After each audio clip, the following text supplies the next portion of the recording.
I have been so excited to reread this book since like at least the summer, but the reason I've been pushing it off is because I knew I wanted to do it as a literary analysis / dissection, joining the other books I have been doing, which for the last year I have done it for all the Hunger Games books, including the prequel, and all the Crow Prince books, including the novellas and the spin-off The Stolen Heir, but I'm finally done with all that is out in both those series, and I am so excited to move on to doing it If We Were Villains, because this is one of my favorite books I discovered last year. I read it twice last year already, annotated the shit out of it, and it's just like I knew there's going to be so much more, so I'm very excited to dig into it, even though I feel like I'm slightly underqualified because I'm not well versed in Shakespeare. Like, I know enough, and I will do a little bit of research as I am doing these videos.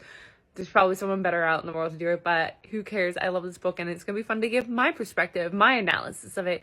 And if you're not familiar with my literary analysis and haven't seen my other videos, the way I do is that I'm actively reading the book, and as I actively read, I pick it apart. I pick apart characters' psyches and like developments. I talk about things such as, metaphors and foreshadowing and like motifs and things like that. So with that in mind, I will be talking about the entirety of the book, so there will be spoilers because I'm going to be bringing up future reference, events to talk about in the moment, a mirroring or foreshadowing that's going on, or a particular character development and things like that to point them out. So yeah, I'm trying to think if there's anything else I should let you know before we get started, but I think that's about it, and I'm really excited to dig into this book, so come along with me on this journey.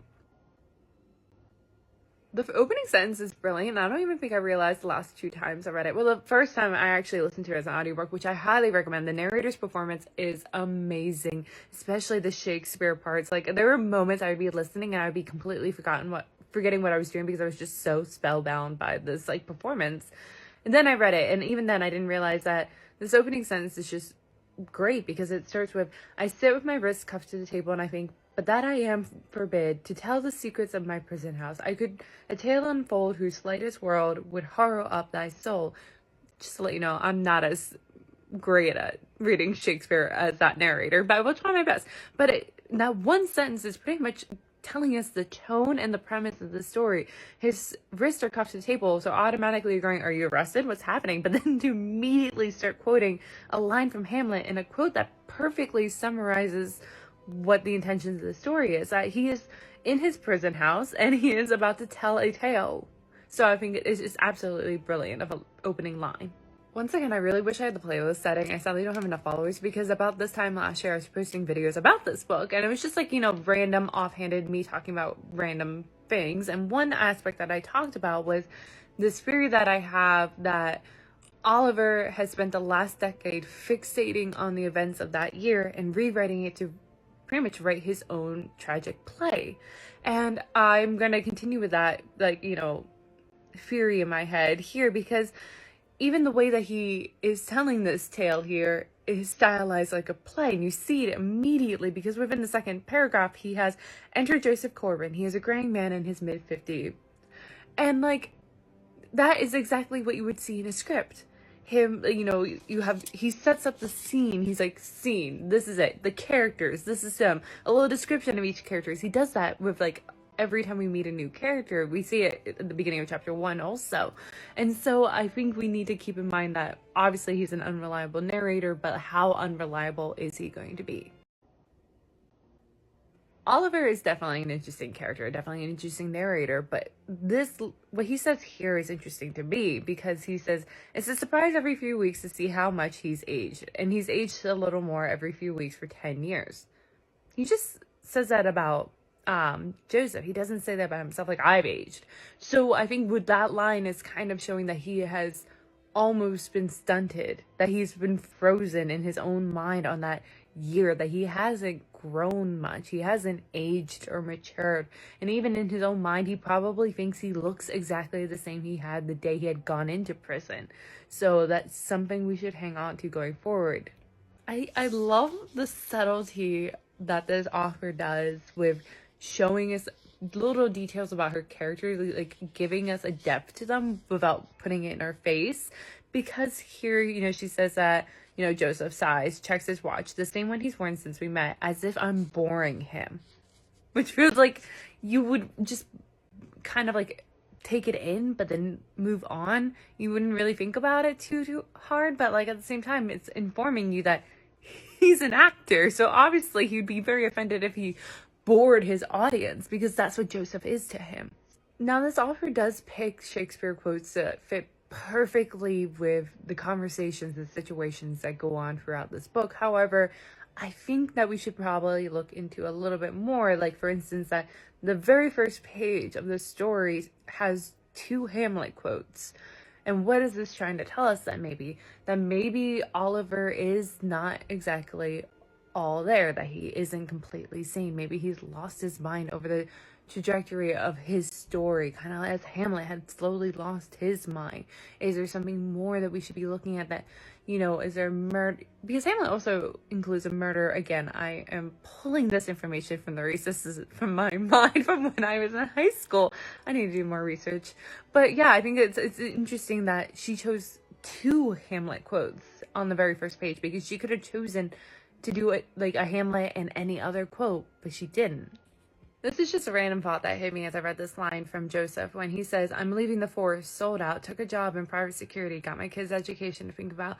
And it feels like something that you might hear actors saying too, like especially probably the actors that went through this particular university, where they all had lofty plans of being the next best Shakespearean actor, but they're going to sell out eventually to pay the bills. But it's also kind of made me think of conversations that Oliver will have later in this book with his parents in regards to money. Would he have, if he wasn't in prison, would he have probably eventually sold out and took whatever acting gig he could get just so he can have enough money to pay the bills?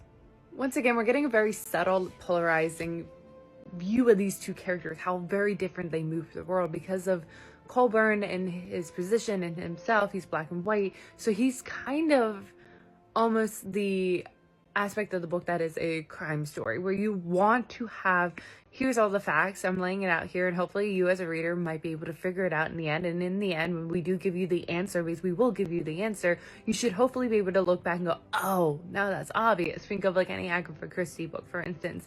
However, Oliver is not a crime story. He is a loftier literary, story where there's so many different symbolisms and themes and ways of interpreting whatever anyone could say, that you can interpret it in 4 different ways, and you never quite know what the real ending was, what the real message was, because you can interpret it however you like depending on the reader. Previously, I talked about how the style of story that Oliver is a loftier, ambiguous one, and we see it even here on page 5 in my copy. When he says, not knowing who, not knowing how, not knowing why, but you didn't know him. And I even marked it, is Oliver referring to Richard or James? And I don't think we ever truly get that answer of who he's referring to in this moment. Is he referring to Richard or James? Because it can be applied to both. So already we're starting to get little glimpses of how reliable is Oliver going to be, because he thinks to himself, my heart feels heavy in my chest, secrets carry weight like lead. And we have to take a step back.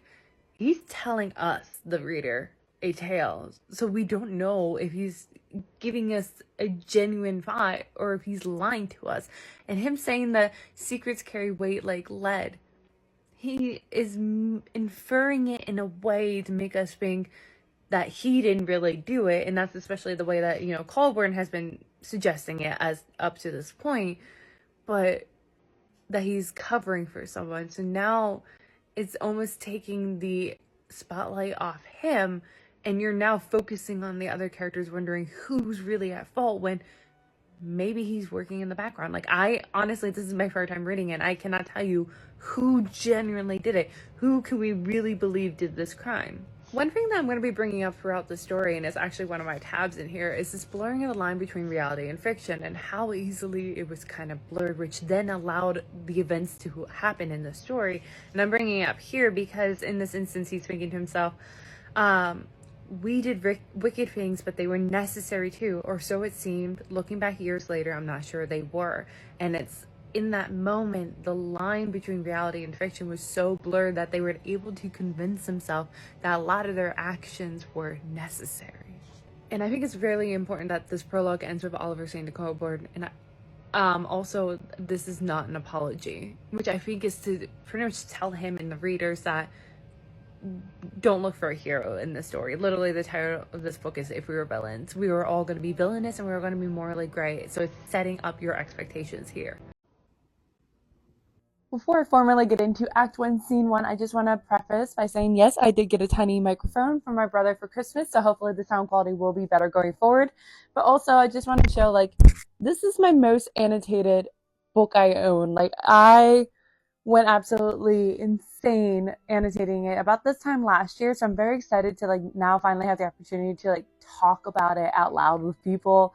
And I'm so excited, like, hopefully others will start leaving comments and like their opinions and the way that they interpreted things, because talking to two of my friends who also read this book, we interpreted and viewed characters very differently, and it's so fun. And even my own experience went like a complete 180 between the first time I listened to the book and then the second time when I read it. So let's get started.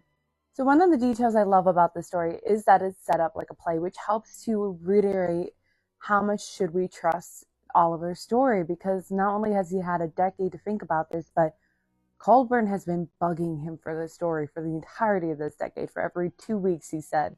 And so he's kind of giving him what he wants a little bit, so we don't know exactly how much is true and how much is fictionalized. But for Oliver, it makes sense that he organizes his tale in the way to be set up like a play would. So we get like different acts and we get scenes, and the first scene of every act, for the most part, we also get this like setup. So like, for instance, here we have time, September 1997, the place, Broadwater, Illinois, at Delacroix Classical Conservatory. Enter the players. So I love that even the story itself is set up very much like a play, and often like with dialogue, we get it set up like how you would read a play's dialogue, but then it beautifully kind of weaves back into a normal story narrative. At least I think it's beautifully woven. Some people may not enjoy this style as much. Then when Oliver says, enter the players, there were 7 of us then, 7 bright young things with wide, precious futures ahead of us, so we saw no farther than the books in front of our faces, which one sounds very similar to like maybe how Shakespeare's like narrators might introduce a play. It sounds like something I would probably hear in like Midsummer Night's Dream, for instance, but like it's also giving this sunnier outlook, as if they didn't have these problems pre-existing underneath the tension, beneath their surface of this, group. As I said in my little Hamlet, addendum, there was this rotting underneath the surface of this group far before this year occurred.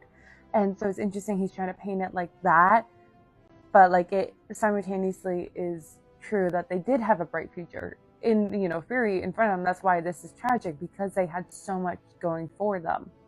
And immediately we see like Oliver's theme of fate versus agency start to come into fruition, with him pushing the blame away, lessening their agency, as though they didn't have full control over what they did, with him saying, we were always surrounded by books and words and poetry, all the fierce passions of the world bound in leather and vellum. I blame this in part for what happened, which kind of is also going to mirror what happens later when Colburn says, do you blame Shakespeare? And he says, I blame Shakespeare for everything. He's pushing the agency away from himself, trying to lessen the guilt and the blow, very similarly to like in Macbeth, where, for Macbeth, he tries with his particular language, and I'll go into this a little bit more in my next addendum video, or one of my future ones, where the language is kind of him pushing away the agency, as though it's fate, it's prophecy, it's what the witches had said that led him to the actions that he personally had taken. I think it's interesting that the first 3 characters that we get to meet is not quite Oliver, but it starts with Richard, then Meredith, then Oliver, which is showing like Richard almost being like the center of the universe. He is their sun that they're all orbiting, which is actually not entirely false. That they kind of are, that he is. And that, I like one that he describes that Meredith is curled like a couch on one end of the sofa and he like a dog sprawled out on the other, that they're like, I like that it's showing with their relationship that they're close, but not that close, that they're almost like opposites of each other but yet they're sitting on the same couch that they're near, but they're never going to be near enough. Like they're magnets where they're polarizing, being pulled away almost. But Richards is what's most fascinating to me because Oliver describes it that he sits in the largest armchair like it was a throne. 3 years of playing kings and conquerors had taught him to sit that way in every chair, on stage or off, which goes into the theme that I think is most fascinating and is actually one of my many tabs. I don't have many tabs that I'm focusing on themes, but this one that I am very interested in is the blurring of the line between reality and fiction, because I think that plays a huge role in the story. Because here in this very first scene, the way that he introduces each of the characters is as they're typecasting. He doesn't say, oh, they normally play kings, but outside of playing that role, they're kind of like this.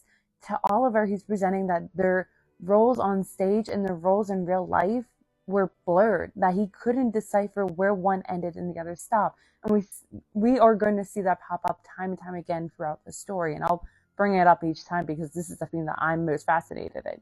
So after Richard declares that he's going to bed, Meredith asks where is he going, and he says, weary with toil, I haste to make my bed. And it's once again him quoting Shakespeare, and this comes from Sonnet 27. Once again, I am not personally an expert in Shakespeare.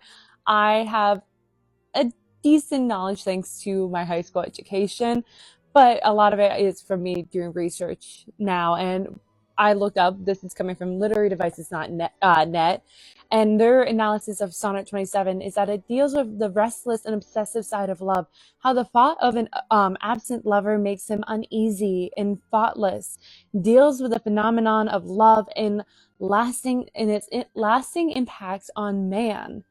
And that's very fascinating that this is coming from Richard and to Meredith, because we see that his toxic love with Meredith fuels a lot of the events to come forward, or at least this is how Oliver's presenting us from the very beginning, his motivations, at least according to Oliver, with what's to come. So in a previous video, I note that it's interesting how in Act 1, Scene 1, the very first dialogue we are given in Oliver's version of the sale, it's being said by Richard. He's the first one to speak. And then it's Meredith, then Oliver, then Philippa, then Alexander, then Ren, and not even till a little bit after that do we finally have James. And I think it's so interesting that it starts with Richard and ends with James, because they're the two most important characters in at least Oliver's version of the tale, but it seems like for the others too. They're the top two people that, like, two potential stars or suns to orbit. And it's interesting, though, that Richard kind of has to demand tension, that he makes himself known, he stretches himself out like he's sitting on a throne, that he has to speak, demanding you to look at him, whereas James, in my interpretation of him at least, is that he's a quieter presence, but it's like magnetism that you can't quite forget he's there, because he's still, magnetic, that he still draws your eye in even the quietest moments. But also that the story starts with Richard. Like, he seems like the most important detail. We're focusing a lot on him in the beginning of this book, and then the second half focuses a lot more on James, kind of also showing how they could almost interchange roles. And we see that with Macbeth too, how James takes the role that Richard assumed would be his. So to me, it seems like, at least on TikTok, that predominantly people are a big fan of Philippa, that she's a fan favorite character. But the thing about her that's super interesting is that she's so much of an enigma that even to Oliver, he doesn't quite know how to describe her. And we're seeing this immediately, very subtly, which is why I love this story, is how subtle things are. Because when he introduces Richard, he says that he sprawls out like a king, demanding attention, that Meredith is curled up like a cat on the couch, toying with her hair. Then we get Alexander pouring himself a bottle of scotch, making us, snarky comment. We got Ren cross-legged on a cushion by the hearth, very demure and oblivious. Philippa, we just have her saying, spare me, after Richard's one quote. That's it. We don't get her described in any way. And I think that's because Oliver doesn't know how to describe her, because he's casting everyone, even in their real lives, as they're typecasting it. Philippa doesn't have a typecast. She plays whatever role is kind of needed. So it's super interesting to me that when Alexander says, I don't know why we bother auditioning at all. I could cast the whole bastarding thing right now. And Oliver responds with, how? I never know where I'll end up. Presenting this like naivety, that he's, not as observant. And I don't know if it's a tongue-in-cheek kind of thing taunting Colburn, or if it's his way of telling us that he's an unreliable narrator, or at least giving us the justification of as to why there are holes in this story, is because he can say, oh, I just wasn't observant, I didn't know, I didn't notice. And I think that this is so interesting that we're getting this immediately, him kind of giving this justification. Now, here's the thing. I don't know if Oliver is purposely painting himself to look this way, or if it's accidentally just bleeding through in his narrative, that he's the outsider just trying to cling on to the inside crowd's tailcoats as best as he can, that he just barely got to be still a part of this program by the skin of his teeth, that he gets whatever roles is left, that he doesn't quite have a typecasting. And I think it's presenting himself as the outsider, which is, you know, typical of this kind of genre, the dark academia kind of genre, and even like Gothics. We saw in like Secret History, I haven't quite read that book, but I believe it's the narrator is the outsider. But we even see in like Saltburn, who ironically, that character's name is Oliver, who pretends the best he can. He puts on all the masks and acts like he's part of this inside crowd, but really he's not. And that's exactly how this Oliver is like too. And I feel like there's something there within it, like a deeper meaning of how much is Oliver lying to us too. And it really is making me think of Saltburn a lot more now. Our first introduction to James is so interesting to me because not only is he sitting away from the group, separating himself purposely, and I think that is very interesting because he kind of finds himself in the midst of it, unlike Oliver, who is technically the outsider who's trying to stay within the group. But like, I think this is going to play a role of also why he doesn't seek help later going forward, but also the way that Oliver presents them, because the way that he presents everyone is definitely by their typecasting. And you see it here too, with him saying that, you know, he's low to look up. He has always been the most serious student in the year, which probably explained why he was the best actor and certainly why no one resented him. But he also stands up for Oliver, saying, ignore him, showing that he's the hero typecast. But I'm wondering, is this really how James has been viewed by others, that they don't resent him? Or is, you know, Oliver presenting him in a much more flattering light because he was in love with James and hated Richard, so he needs to paint the hero and the villain of his story? So we get our first bit kind of foreshadowing, or true foreshadowing, which is when, you know, Alexander is trying to show off and saying, I could name everyone how they're going to be cast, and he says, well, obviously Richard would be Caesar. Again, starting with Richard being the first one to be cast by Alexander and the first one to have a speaking role in Oliver's story.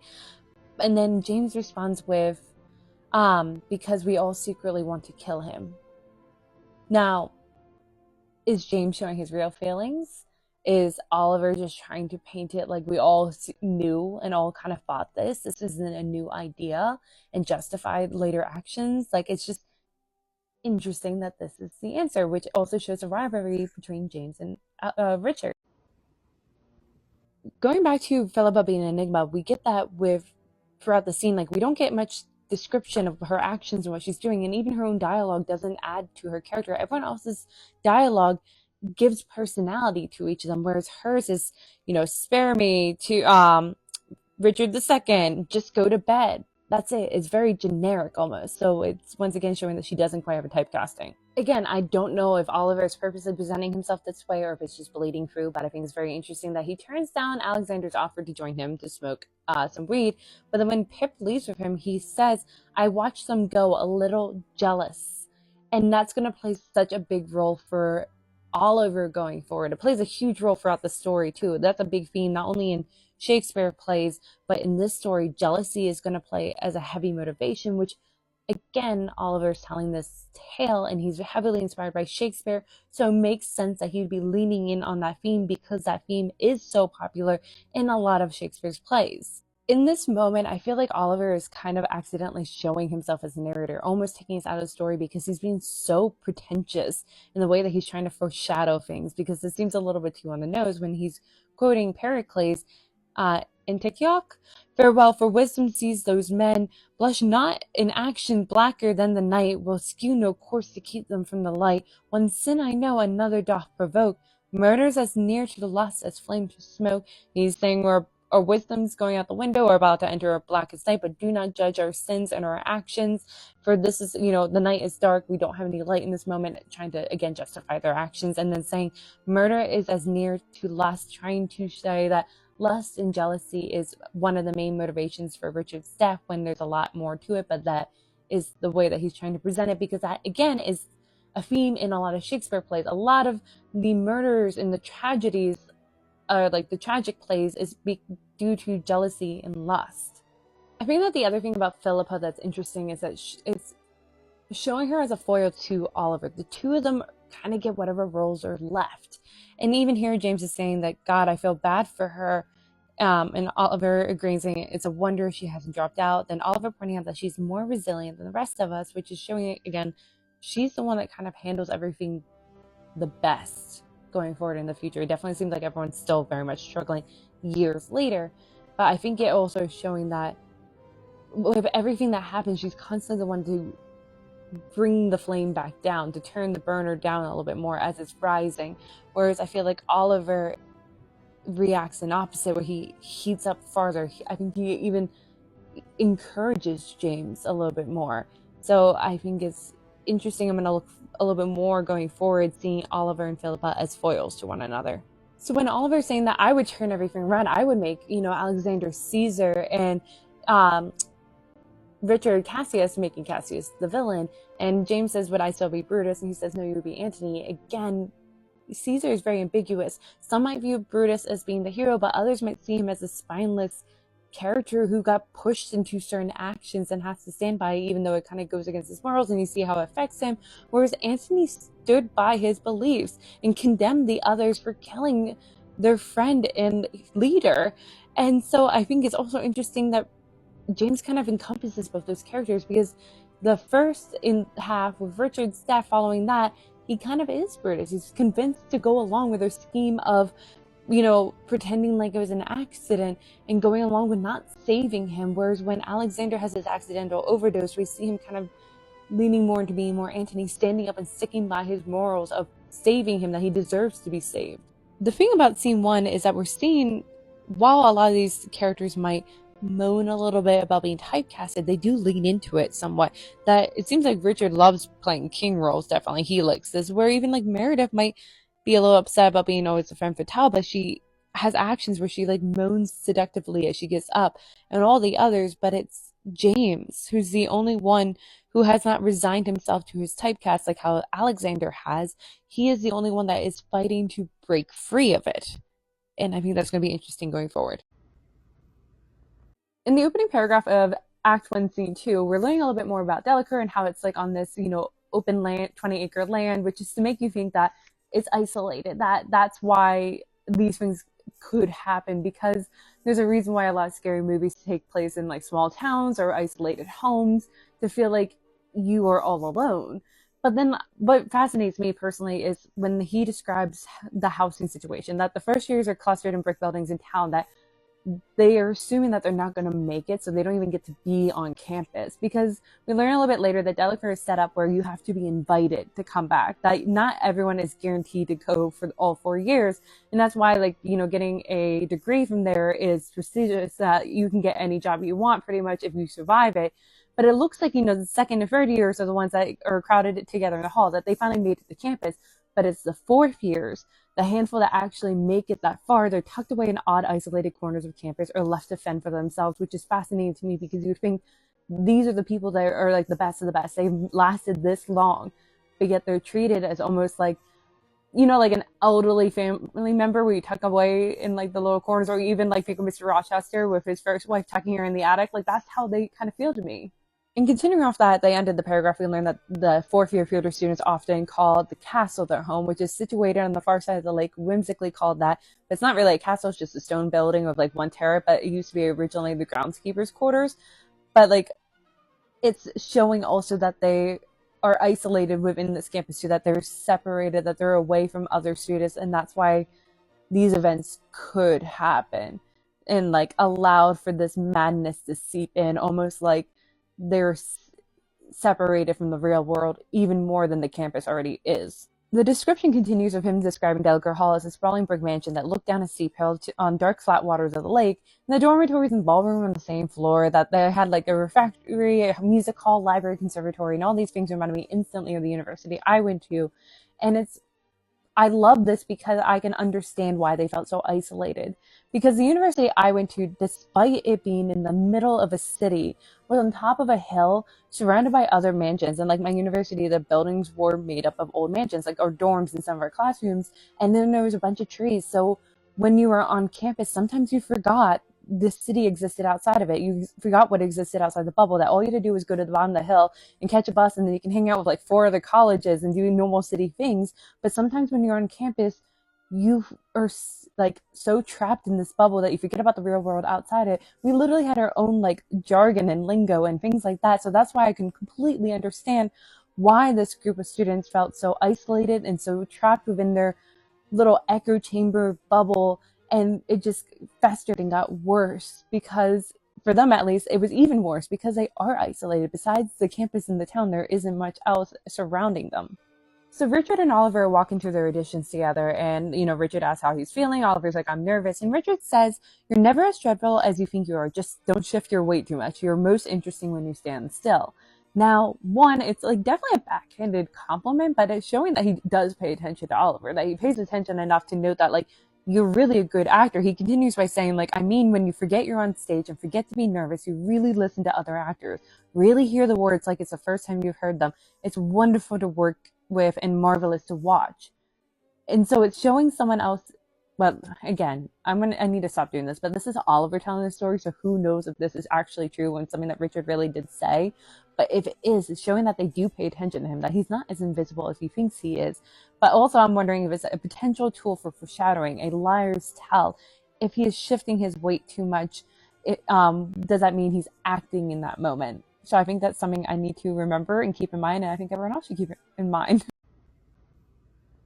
In the opening paragraph of Act 1, Scene 2, we're learning a little bit more about Delacour and how it's like on this, open land, 20-acre land, which is to make you think that it's isolated. That's why these things could happen, because there's a reason why a lot of scary movies take place in like small towns or isolated homes, to feel like you are all alone. But then what fascinates me personally is when he describes the housing situation, that the first years are clustered in brick buildings in town, that they are assuming that they're not going to make it, so they don't even get to be on campus. Because we learn a little bit later that Delacour is set up where you have to be invited to come back, that not everyone is guaranteed to go for all 4 years. And that's why, like, getting a degree from there is prestigious, that you can get any job you want pretty much if you survive it. But it looks like, the second and third years are the ones that are crowded together in the hall, that they finally made it to the campus. But it's the fourth years, the handful that actually make it that far, they're tucked away in odd, isolated corners of campus or left to fend for themselves, which is fascinating to me, because you would think these are the people that are like the best of the best. They've lasted this long, but yet they're treated as almost like, like an elderly family member where you tuck away in like the little corners, or even like think of Mr. Rochester with his first wife tucking her in the attic. Like that's how they kind of feel to me. And continuing off that, they ended the paragraph, we learned that the fourth-year fielder students often call the castle their home, which is situated on the far side of the lake, whimsically called that. But it's not really a castle, it's just a stone building of like one turret, but it used to be originally the groundskeeper's quarters. But like, it's showing also that they are isolated within this campus too, that they're separated, that they're away from other students, and that's why these events could happen and like allowed for this madness to seep in, almost like they're separated from the real world even more than the campus already is. The description continues of him describing Delaware Hall as a sprawling brick mansion that looked down a steep hill on dark flat waters of the lake, and the dormitories and ballroom on the same floor, that they had like a refectory, a music hall, library, conservatory, and all these things reminded me instantly of the university I went to. And I love this because I can understand why they felt so isolated.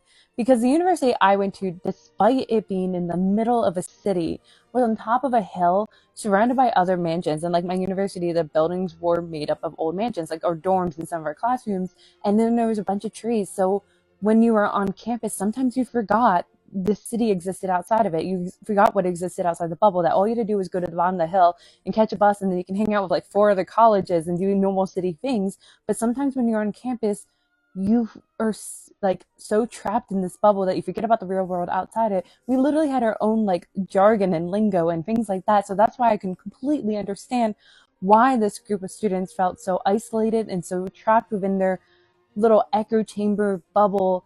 And it just festered and got worse because, for them at least, it was even worse because they are isolated. Besides the campus and the town, there isn't much else surrounding them. So Richard and Oliver are walking through their auditions together, and Richard asks how he's feeling. Oliver's like, I'm nervous, and Richard says, "You're never as dreadful as you think you are. Just don't shift your weight too much. You're most interesting when you stand still." Now, one, it's like definitely a backhanded compliment, but it's showing that he does pay attention to Oliver, that he pays attention enough to note that like you're really a good actor. He continues by saying, like, I mean, when you forget you're on stage and forget to be nervous, you really listen to other actors, really hear the words like it's the first time you've heard them. It's wonderful to work with and marvelous to watch. And so it's showing someone else. But again, I need to stop doing this, but this is Oliver telling the story, so who knows if this is actually true and something that Richard really did say. But if it is, it's showing that they do pay attention to him, that he's not as invisible as he thinks he is. But also I'm wondering if it's a potential tool for foreshadowing, a liar's tell. If he is shifting his weight too much, does that mean he's acting in that moment? So I think that's something I need to remember and keep in mind, and I think everyone else should keep it in mind. I also like the subtle kind of like foreshadowing, the subtle like inching into what is to come, like events to come with, Richard clapping one huge hand on my shoulder, and I was so distracted that I pitched forward, my fingertips brushing the dewy grass. Richard's booming laugh echoed in the morning air, and he grabbed my arm to help me find my balance. Showing this, like, I think he's really overemphasizing like how big Richard is in comparison to the others, and how like he does he actually know the full strength that he has, kind of thing, or maybe doesn't, and that he is so hands-on that it's edging on violence, and we're going to see this get worse as the story goes on. I also really love the subtlety of this line where Oliver says, "You suck," I said, but with a grudging smirk, and then in parentheses, Richard had that effect on people. And he goes into more detail a little bit later, that Richard is that kind of person where like you like him, but you hate that you like him, and you hate him so much, but yet something about him is so magnetic and that you're just drawn to him and you're like want to be around him. That's why he's very much like the sun, that you're drawn to the sun, but yet simultaneously you get burned by being too close to him. So finally, Oliver's kind of explaining how like you're not guaranteed a spot at this university. You kind of have to be invited to come back. And so it's creating this environment of live or die, that you're fighting for your survival at this university, and it's not guaranteed, so you're kind of a little ruthless. But then also he's talking about like how like they have the class photos for the last 50 years, and their last one is certainly the sexiest, which was their previous year's production in the Midsummer Night's Dream, and he ends that paragraph with saying, "We looked younger."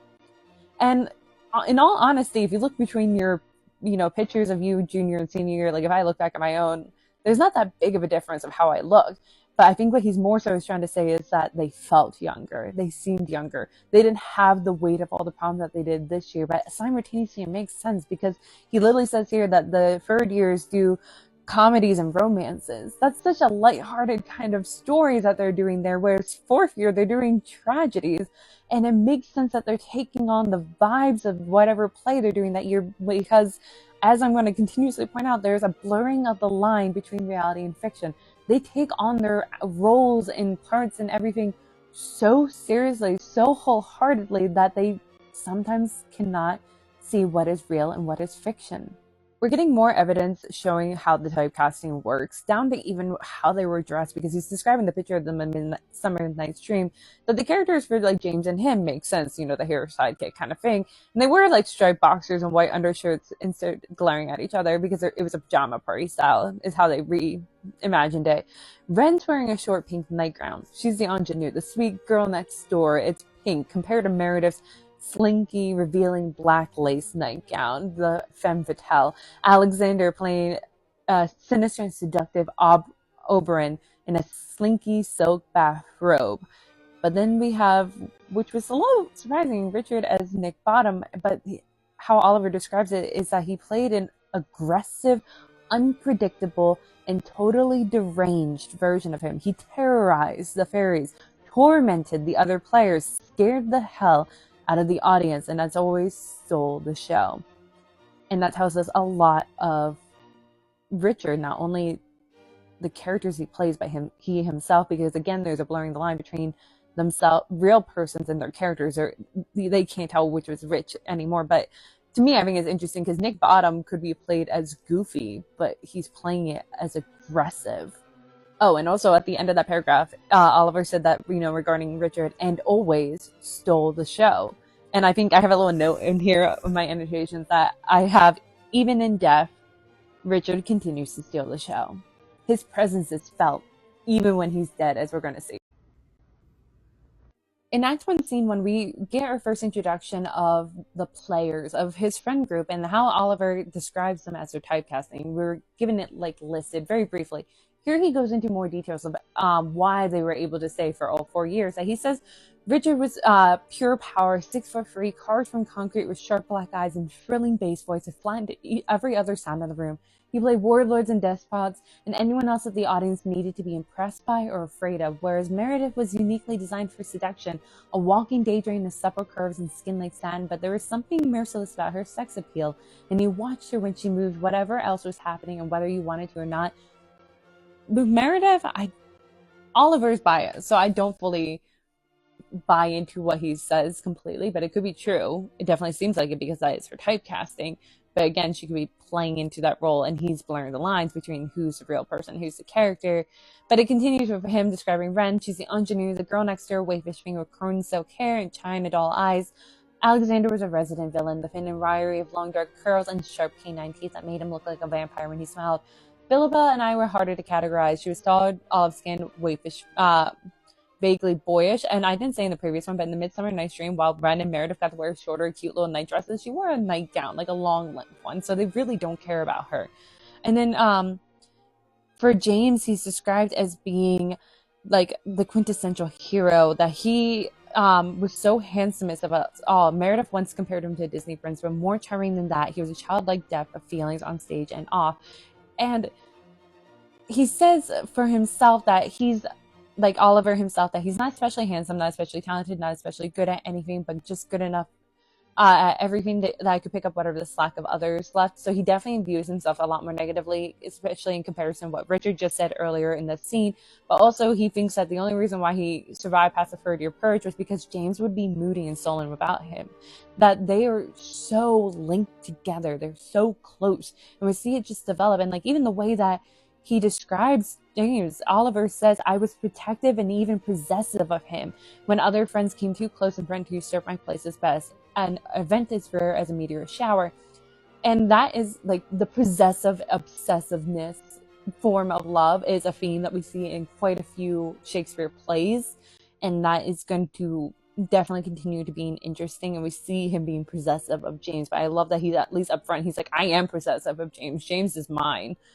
And that continues. But also him saying that the childlike depth of feeling, I think it's him already trying to plant the seed of James didn't really mean it. He had childlike feelings. He wasn't mature enough to think this through. That infantilizing him, to dismiss him, to say that he couldn't be able to do that, or he wasn't fully aware or understand fully what he was going to do later on, helping to dismiss him. But I like also it ends with Oliver saying, of course, James did not have Richard's ego or temper and was liked by everyone, while Richard was hated and loved with equal ferocity. But again, Oliver is biased, so maybe not everyone did like James, because it definitely didn't seem like everyone loved James, Richard and Meredith, case in point. And continuing off that previous video, it's pretty much Oliver making everything black and white. There's heroes, there's villains, and even down how do you physically look when it's your typecasting. Of course you're going to be this typecasted because you looked and acted like that. So for him, he blurs the lines. He doesn't see them outside them, like they're typecasting Oliver himself. So once again, I cannot tell you for in reality, did they really act like that? Or to Oliver, could he not tell who was the real person versus the characters they played? I think it's interesting in Act 1, Scene 2, we have Oliver thinking to himself, I felt small walking into the rehearsal hall. And in combination of a couple other things he said so far in this book, and I'm only 17 pages into it, I think it adds to a theory that I have, which I have many theories because the brilliance of the story is so open ended that you could form many theories and have supporting evidence, but not enough to concretely go, this is what happened. And one of my theories is that Oliver actually did it. Oliver actually killed Richard. And but in this moment, like he obviously doesn't want to admit it to Colborne because for 10 years Colborne has never believed, and he's like, fine, I'll just tell you a different story. But it makes sense because he felt so small, so inconsequential that he was the lowest rung in their, social hierarchy within their group, that he just barely scraped by the third year purge, that he had a lot to lose. And we see that going forward, that he gets very scared when he thinks that he can't come back to the university. And it seemed like Richard was sucking all the oxygen out of the room, that he wasn't allowing anyone else to get its spotlight, that if he killed Richard, then everyone else can step up, especially James. And literally Oliver says that he was very possessive of James. He cares about James the most. Literally, he says the nicest things about James during his description on the previous page. And he even compares James and Richard, that he's already setting up this conflict and this competition between the two of them. And so it makes sense that he would think that I'm going to do this for the benefit of all of us. I could see that being the case. So we're meeting Gwendolyn and Frederick for the first time. And to me, I think the way I'm starting to see them is like almost parent figures, that like not only are they age of parents and like kind of shaping them as actors and stuff, but I think it's also interesting the way that he describes Gwendolyn, that her presence in the room is disproportionately enormous, that they're what they say and how they dictate what the young actors do means a lot, that they're almost godlike, that they have so much control over the trajectory of their lives and what happens in this moment. And that's why, like, for me personally, I view Gwendolyn as an antagonist going forward, that she kind of unknowingly created this environment that allowed for the events to happen to occur, that she created this kind of toxic environment. So when Oliver goes to do his audition, he says that Richard's sitting there watching with his arms folded, watching me with a comfortable smile. I was not leading man material and therefore didn't qualify as competition. So pretty much Richard is saying that he does not see Oliver as a threat. And that kind of goes into a theory that I had a couple of videos ago, that I think Oliver could have done it. Yes, it's still equally possible that James could have done it the way that was said, but I think that, to me, it makes slightly more sense, like a couple percent points more sense, that Oliver could have done it, because we see going forward that Richard always had his defenses up around James because he was expecting James to take everything away from him, to take Meredith from him, to take his roles from him. So he was always on edge around James and very defensive, very violent. Whereas with Oliver, he didn't see him as a threat. So Oliver could have snuck up on him and killed him without knowing or being aware or suspecting him of doing such a crime.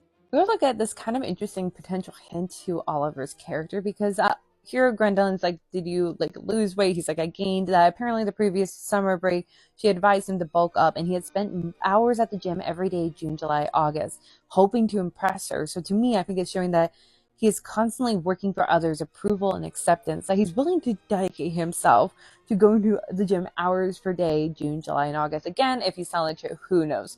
But it's showing that he's willing to go that far. So who's to say that he wouldn't have potentially killed Richard to impress the others, to impress James, but then immediately saw it backfiring, so he didn't, voice that he actually did it.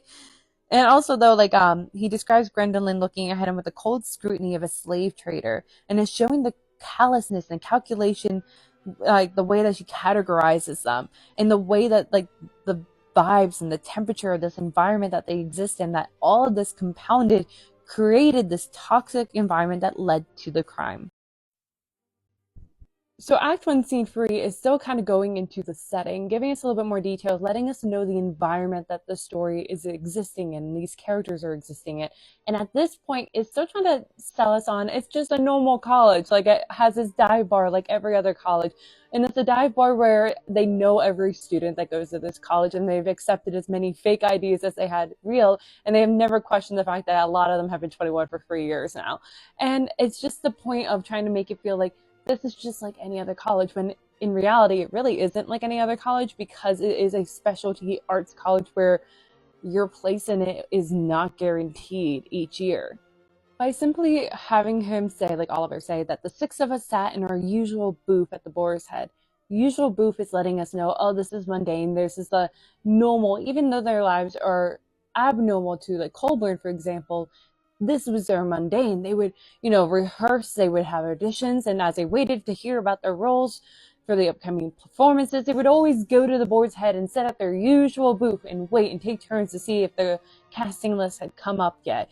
And it's to set the like the normalcy before like the inciting incident that would, set the story off onto its, adventure. It's been a year since I did my annotations, and it's really fun to see what I wrote. For instance, when Ren comes in with a list and says it's up, we all leapt to her feet. Richard guided her to the table, sat her down, and snatched the list. And I put, is he being gentlemanly or domineering? Because like Oliver follows it with, she had already seen it and suffered herself to be shunted into a corner as the rest of us bent over the list. And I feel like it's showing we don't know how much is Oliver influencing and kind of twisting his presentation of Richard, but also the characters that Richard played. That a lot of the characters that he probably would have played, really straddled the line of being gentlemanly and domineering. So we learned that Oliver's playing two characters, Octavius and Casca, but Pip's like, I got Decius, Brutus, Lysias, and Titanius. And he says, she offered a stoic smile to me, her fellow persona non grata. And in my annotation, I say, I can't say why, but this detail about Pip intrigues me because you can't pinpoint her. She is there in the background doing the most work. That she is kind of the one that I think is definitely pulling a lot more of the strings than we realize. The one, in my perception and the way that I think Oliver is presenting her, she is the one kind of keeping the group together as best as she can. She is the one doing definitely the work in the background, and she definitely knows more than she can say, but she can also, it seems like, shapeshift the most and go most unnoticed. Once again, I do wonder if there's a deeper meaning with the plays that she chooses to have her characters quote, because I think it's fitting within obviously the situation of Richard quoting a comedy of errors where he says, how many fond fools serve mad jealousy? And it fits with them teasing him when he was bragging previously, but also a comedy of errors is an interesting play. To me, it makes sense because it is a slapstick, humorous play, and he's trying to be lighthearted, but it's also a play of mistaken identity. And I wonder if that could be important going forward, if maybe his perception of Richard, Oliver's perception of Richard, is mistaken. That's not really the real him. That's just what he imposed on him, viewed him as his typecasting. Or maybe even that was not the person who was supposed to die that night. I think he was the person supposed to die that night. I think it's more so the first thing, but still interesting. I love the subtlety of this moment, but once again, there's so much subtlety. The little things that can go under the radar, but can tell you a lot about characters. For instance, when they're talking about like Colin, for instance, going to be a busy boy playing a role in both the third year play where she's a third year and then also having a role in their play. And Richard goes, I did the same thing last year. And it's like, Oliver thinks, he says that as if we don't know it already. So it's like he's bragging to a group that could care less, but it's still within this group. It's such an interesting dynamic that you want to brag and still put yourself up higher on the hierarchy. Like there's still a ladder, but yet at the same time, like you've all kind of done the same thing, that like no one thinks you're that special. But I think the most intriguing is that when Oliver describes what their day would look like having something like that, he says, secretly, I didn't envy Richard or Colin, but a part of me wondered last time I read it and this time too, is he being genuine about that? Does he genuinely not envy them for being tapped to have, to be important enough to have multiple roles and multiple plays, or is it just, that they at least can fill a specific typecast to be tapped to play in two different plays with that typecast? Does he wish that maybe he could be that exceptional or important enough? Because when you're tapped like that, you do feel special. And I feel like Oliver doesn't feel special, that he's, like he said in the previous scene, he just barely scraped by the third year purge. And continuing off that, we get to see how they kind of bring themselves or each other back down to earth, because afterwards she's like, I did both last year and I was in rehearsals for 8 hours a day. Alexander responds with, not this time, with a wicked little smirk. You've only had rehearsals half the week. You die in Act 3. And like Philippa goes, I'll drink to that. And it's to bring them back down to earth. But I wonder also if it is the beginning of the setting up of Richard's kind of downfall, almost like they're starting to pull at the blocks at the bottom of the Jenga tower, that they're kind of unsteadying him, that maybe is going to get to his head. We don't know because we never see it within Richard's head. What if he is thinking, maybe they're right, maybe I'm not as special as I was last year, maybe I did something wrong, maybe I'm not as great, and that is why I am in a role this year that's only there for up until Act 3, not the entirety of the play. I'm not there that much, and they gave my role for Macbeth to James. What if something's wrong? It's their fault, and he turns it outward. He blames them and becomes violent instead of looking internally. But we're also getting more of an introduction of how the others felt about Richard, or at least Oliver is trying to present it with, Alexander making that comment, Philippa saying, I'll drink to that. Even Ren saying, oh, shut up, get us another round, and perhaps we'll put you up with you a little bit longer. And he says, I would give all my fame for a pot of ale. And she says, if only. So we're being introduced to that. There's already an animosity towards him, even if it wasn't as intense as it's going to be going forward. In Act 1, Scene 4, we're being introduced to the most important setting. The setting that is going to make Colburn sit up in his seat when Oliver starts this, and it's the lake. That the group of them, after drinking, run drunkenly to it. And it's so interesting of a setting. Because in most of literature, it symbolizes tranquility and purity, but also the subconscious, a reflection. And this could be a reflection of them and their true characters. But like, then you also have in mind Ophelia, of her dying, taking her life in a lake. But here in this moment, while it's dark waters, and that would stereotypically make you a little afraid, especially when Oliver, in the same sentence, is kind of saying that there's a boathouse where a collection of useless old tools crumbled and rusted, pretty much doing the Chekhov's gun. Here's literally the weapon. I'm putting it on the table on page 21 to let you know this is going to be useful later, and Colburn's going to know in this moment. And at the same time, he's juxtaposing it, I could talk today, with this lighthearted camaraderie of them getting along, teasing one another, running to the lake. It's a commonplace for them where they hang out on warm nights and cold ones, smoking and drinking, dangling their feet in the water, talking about their future, just, kind of ribbing one another, having this hopeful, bright idea of the future in this moment, kind of like the sunshine before the storm comes rolling in. And it's such an interesting imagery that Oliver's kind of creating here, but also just an interesting idea of this being the setting of the most important moment of not only this story, but their lives, evidently.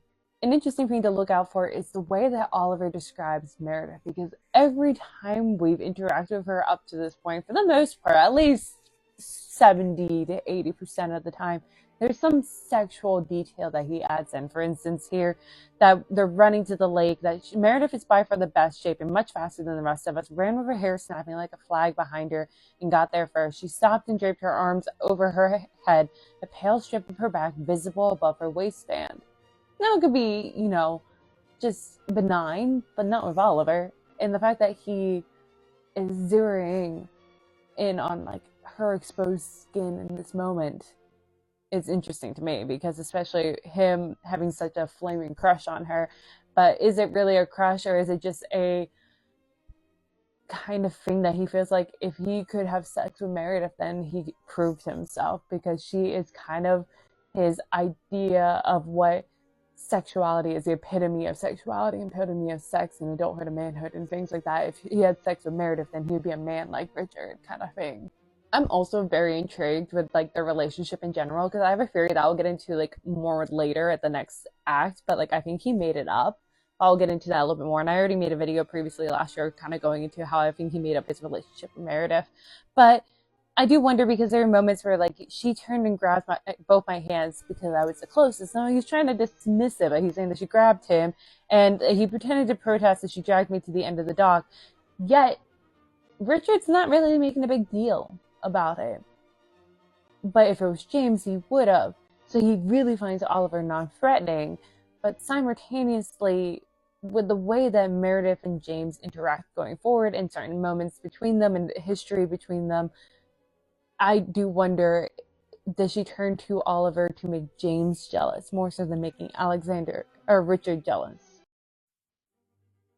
This is my first time really noticing the subtle breadcrumb that Oliver's trying to leave for Alexander, because he already mentioned the amount of drinking and drugs he kind of does, but then here he has Alexander brought up the rear wheezing, and it's showing he's the unhealthiest of the group of us, so it shouldn't be as big of a surprise when he nearly dies later in the book.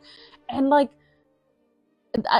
kind of noticed a little bit later last time I read this book, but especially this time, like I said, a little bit of a red flag, because I'm kind of wondering, I have a theory, and I'm kind of wondering if Oliver did all this, and if Oliver made an attempt on Alexander's life. And I will get into this when I get to that, moment in Act 4, Scene 8, I want to say, is his attempted drug overdose.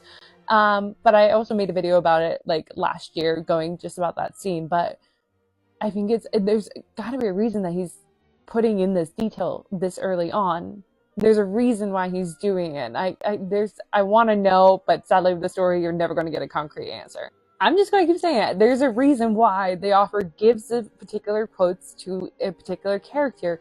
And yes, they just so brilliantly work within the moment, but there's a deeper meaning, in my opinion. For instance, Meredith says, "How sweet the moonlight sleeps upon its bank.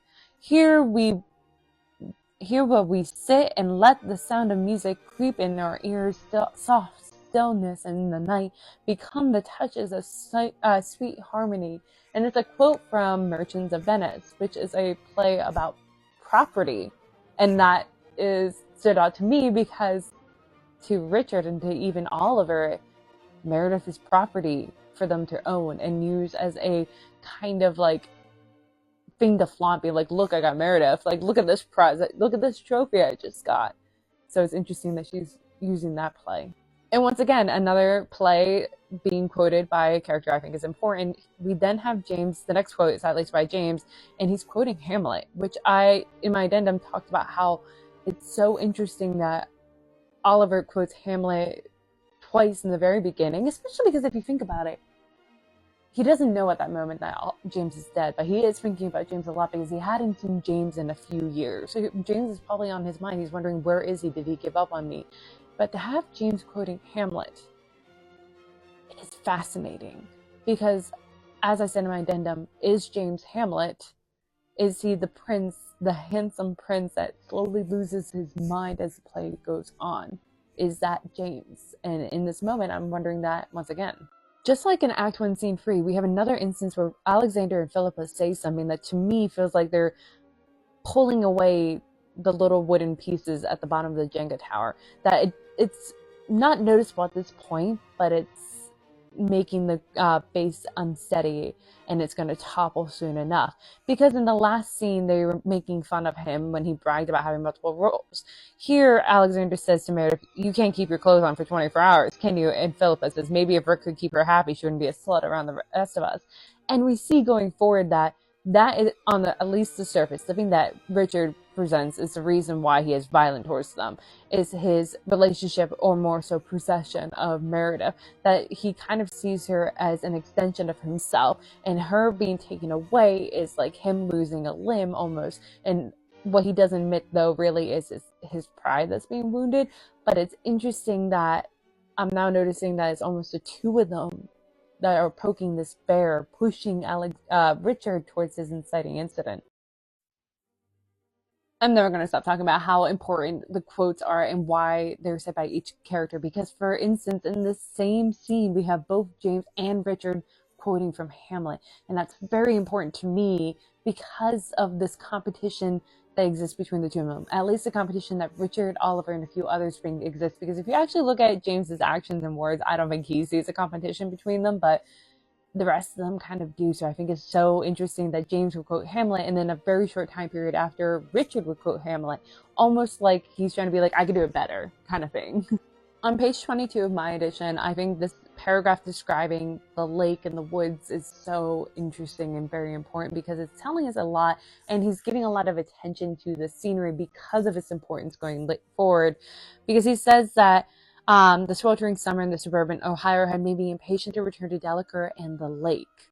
The water was nearly black by night, but a deep blue-green like jade by day, kind of showing that it's alluringly yet deadly. The dense forest surrounded it on all sides except one, the north shore, where the trees were thinner and a strip of sandy white beach shimmered like a diamond dust in the moonlight, giving, again, like, it's almost like a Midsummer Night's Dream, where this, and like a fairy stories, where it's nature is so pretty and it almost lures you in, but it's deadly. And then continues, on the south bank, we were just far enough away from the firefly lights of the hall that there were little danger of us being seen and even less of being overheard. At this time, we liked our isolation. And that's very important. Again, the isolation thing of They were so alone that, one, they felt safe to act the way that they did, but they also felt like they had no one to turn to because they were isolated, or at least that is how he's trying to present like the situation.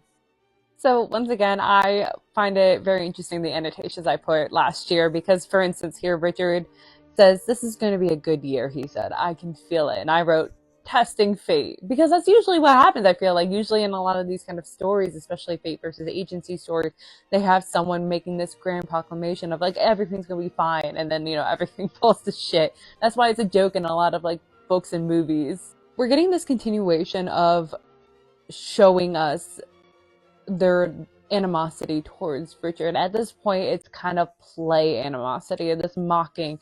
Because, for instance, they say, Ren, "Could that be because you've got the part you wanted?" Speaking to Richard. James, "And half as many lines to learn as the rest of us." Richard, "Seems fair after last year." Me, "I hate you."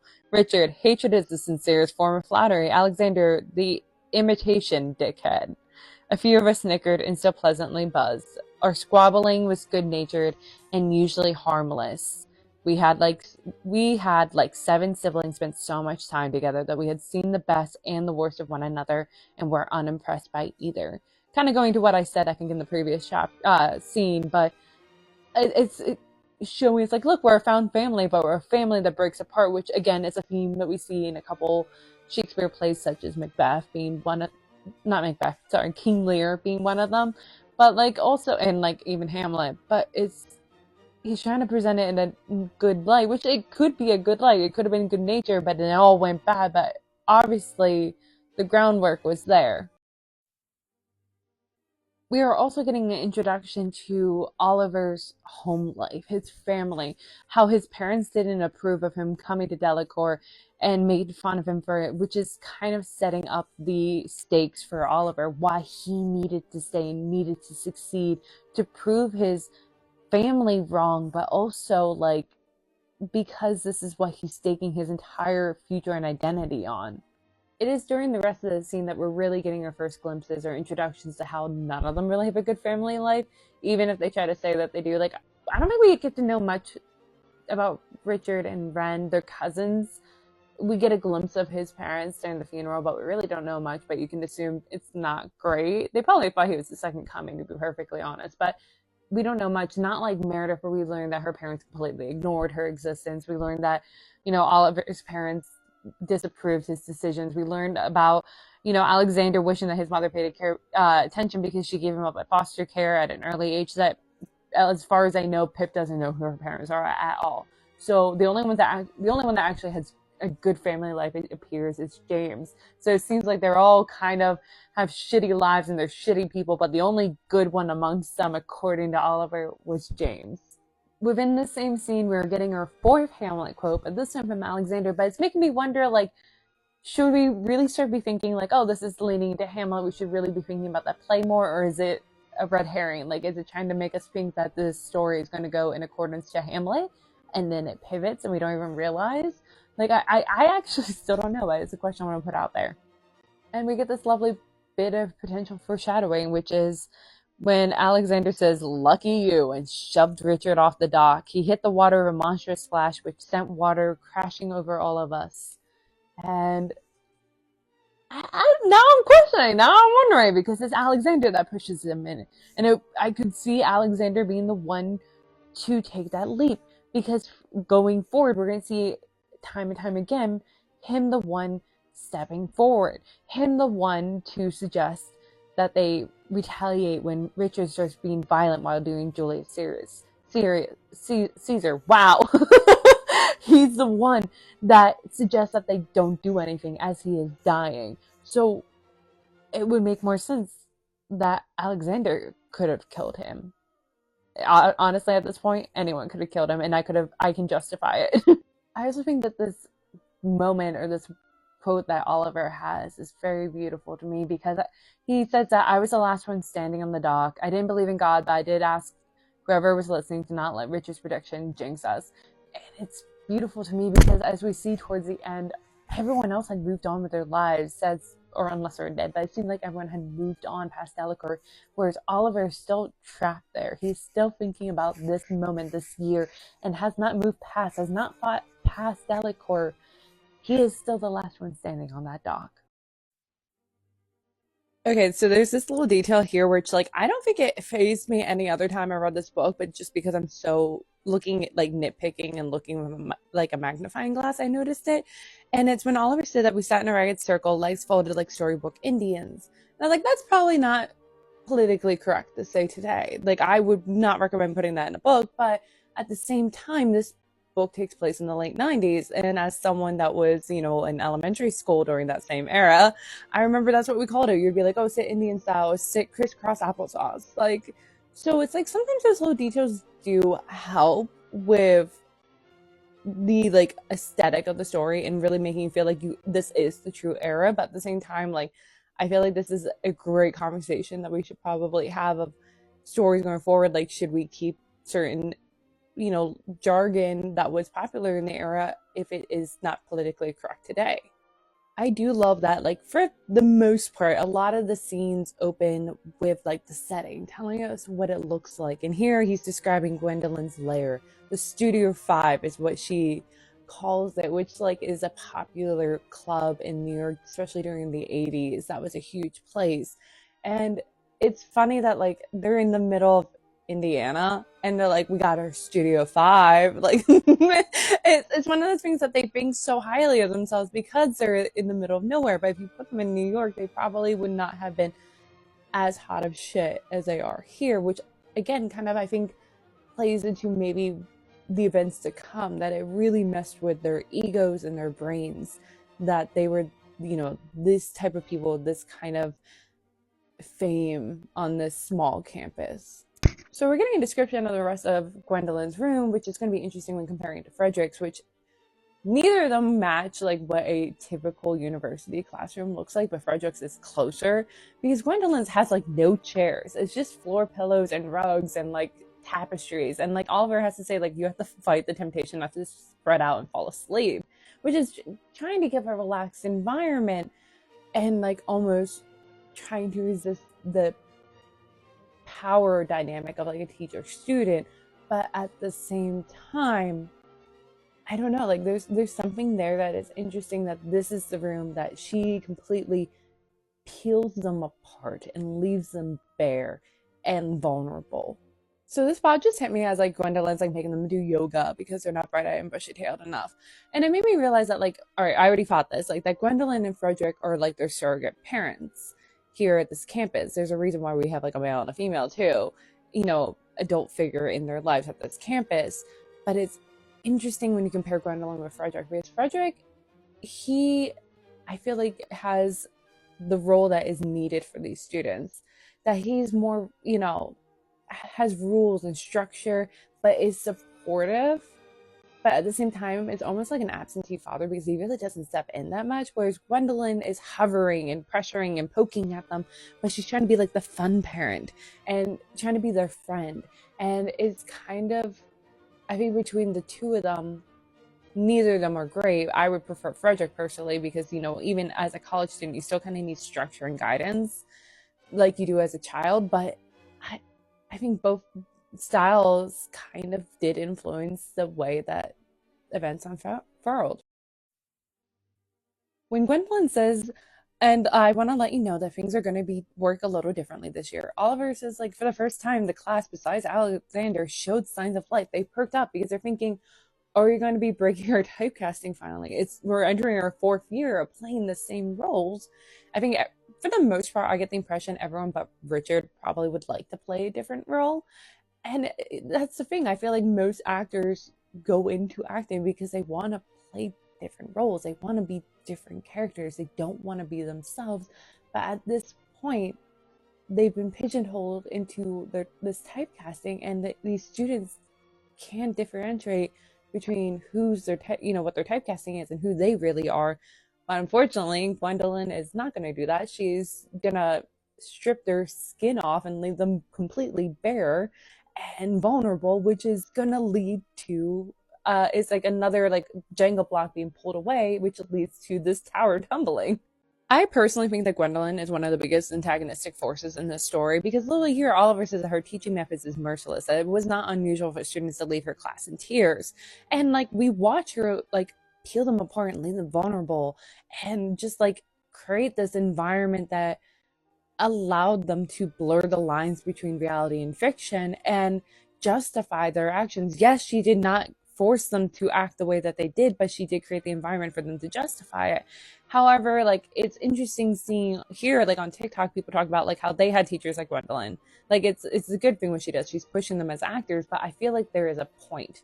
There is a breaking point. Like it's one thing to push, but I think she surpassed the breaking point, and it's definitely interesting that there wasn't some system involved to kind of safeguard them and realize something's wrong. But at the same time, like there are a lot of students, there's pretty much only two teachers, and the students themselves weren't coming forward that something was wrong, they were hiding it. So it's definitely not one person's fault, it's a combination, but she definitely, in my opinion, helped to create this environment. Gwendolyn says to them, we're only ever playing 50% of a character. The rest is us. And we're afraid to show people who we really are. We're afraid of looking foolish if we reveal the full force of our emotions. But in Shakespeare's world, passion is irresistible, not embarrassing. And two things are happening here. One, she is blurring the line between reality and fiction. She's encouraging them to be their typecasting. She's saying that we're only ever playing 50% of the character. The rest is us. We are our typecasting pretty much because her teaching methods over the last 3 years seem like they have hollowed the students out and left them empty for her then to refill their typecasting. Now they don't know who the real person is because when she says we're afraid to show people who we really are, well, there isn't really anyone left because now they think that they're their typecasting. They blurred the line between reality and fiction. And we see it when she continues her lesson of, asking what's their greatest strengths and weaknesses. And pretty much for all of them except for maybe James, the greatest strengths and weaknesses match their typecasting. But in addition to that, she's also encouraging a heighten of emotions. She's saying that passion is irresistible. And yes, she is not the only one that created this environment that had led to the events that happened. She's not the only one that caused this. And it's not just starting at this point here. It started years ago. But the encouraging of heightened emotion leads to not just Richard being physical of others, but Oliver and James and Alexander also get physical of others. I can talk. And we see this heightened emotion, which lead to the events that happen. Here is the big question. Does everything that Oliver tells us actually happen, or is he exaggerating? Case in point, Meredith is the most obvious example, because here, literally, she's just centering herself, getting ready to present, and he says that she stands, her eyes closed, lips slightly parted. It was strangely relaxing to watch, and at the same time, strangely sensual. And in my annotation I have, to Oliver, she could literally breathe, and he'll think it's sexual. So is she actually doing things that are very sensual, or is he just interpreting it to be more sensual because he sees her only as her typecasting? Actually, during this read-through, I just had this thought. What Meredith is saying as her greatest strength is kind of almost foreshadowing, because she's saying, I'm physical. I feel everything with my whole body, and I'm not afraid to use it. And, Gwendolyn is yelling kind of back at her. And it gets to a point where Oliver is like, there's this I glance back and forth, alarmed at how quickly things had escalated. And that's pretty much, you can summarize, is what happens throughout this book. They get physical. They feel everything, all these characters, and they with the whole body, and they're not afraid to use their bodies. Literally, Richard gets more physical with people. So does Oliver and Alexander and James, as I had previously pointed out in this video. And we are all sitting here like Oliver does now, wondering how did things escalate this much so fast? Again, we don't know if this is actually what Meredith said or if this is what Oliver has her saying because he has her fitting within her typecasting, but it is interesting if Meredith actually did say that I have a great body because I work fucking hard at it. I love looking this way and I love people looking at me, and that makes me magnetic. And I think I could see both options being true. I could see Oliver making this up to fit within the typecasting of her being the femme fatale, but I could equally see Meredith actually thinking like that, actually being like that, because when we see and learn a little bit more about her family life, she's not valued at all. And when she comes here, her only value has been dwindled down to her appearances, that to her typecasting. There's a reason why she got the roles she did, and it's because she's pretty, and that's what everyone has been telling her for the last 3 years, and probably for even longer. So her entire worth has been dwindled down to her physical appearance, and that's what she's saying here. Oliver then describes Gwendolyn, then leered at her like the Cheshire Cat, but my thought went like the Cheshire Cat or like the devil, because often the devil would look at people in this moment, and the purpose of the devil in a lot of stories is revealing the uglier aspects of humanity, and Shakespeare does that too.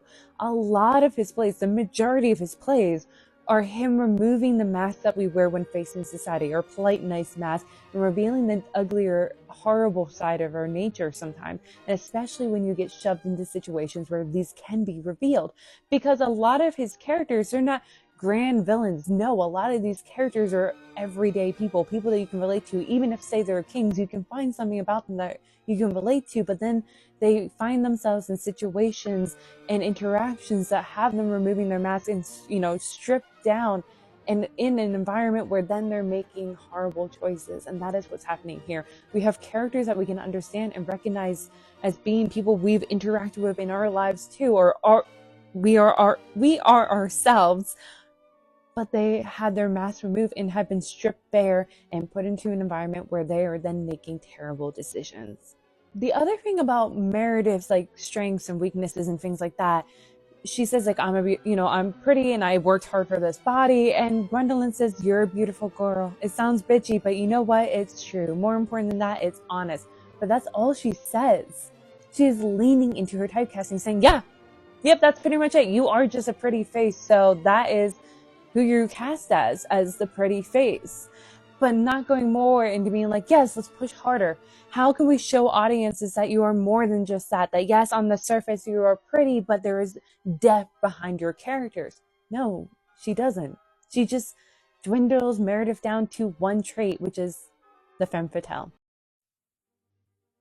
So not only is the reactions of her classmates interesting after she gives her, what's my greatest strength, with Philippa and Alexander both fidgeting, avoiding Meredith's eyewears. Richard looks like he's ready to rip her clothes off, and Oliver doesn't know where to look. But who doesn't? We're not being told how James and Wren react, and that makes sense also because James really doesn't like Meredith, as we later learn throughout the story, or at least as Oliver tells it again. But Wren also, we don't really get a sense of their relationship. They interact, but we don't really see if they act sisterly too much. I'm going to keep an eye out to see if that maybe they do, but she at least is in competition.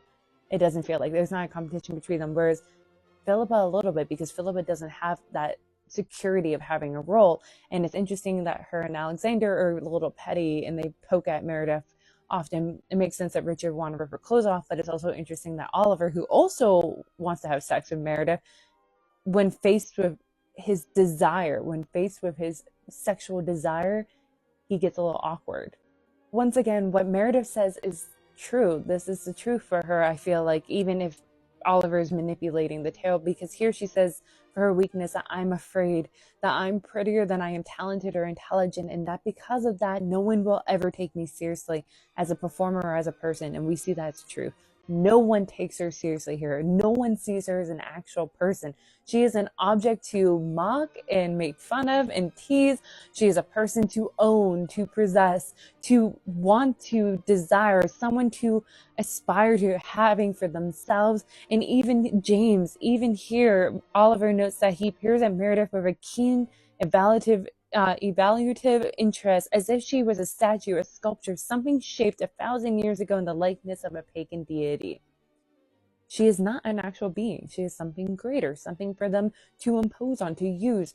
And I feel like this is also something that she's recognizing, that once my beauty fades, my importance fade, which is something I feel like a lot of females feel, that as we get older, does our beauty fade too, and then our value decreases equally, which is ridiculous. And continuing off that previous video, the true tragedy of this particular moment is that they all know it. They all have heard it now. They heard what her weakness and strength is and how they all viewed her. And they don't change anything. They continue to view her like an object.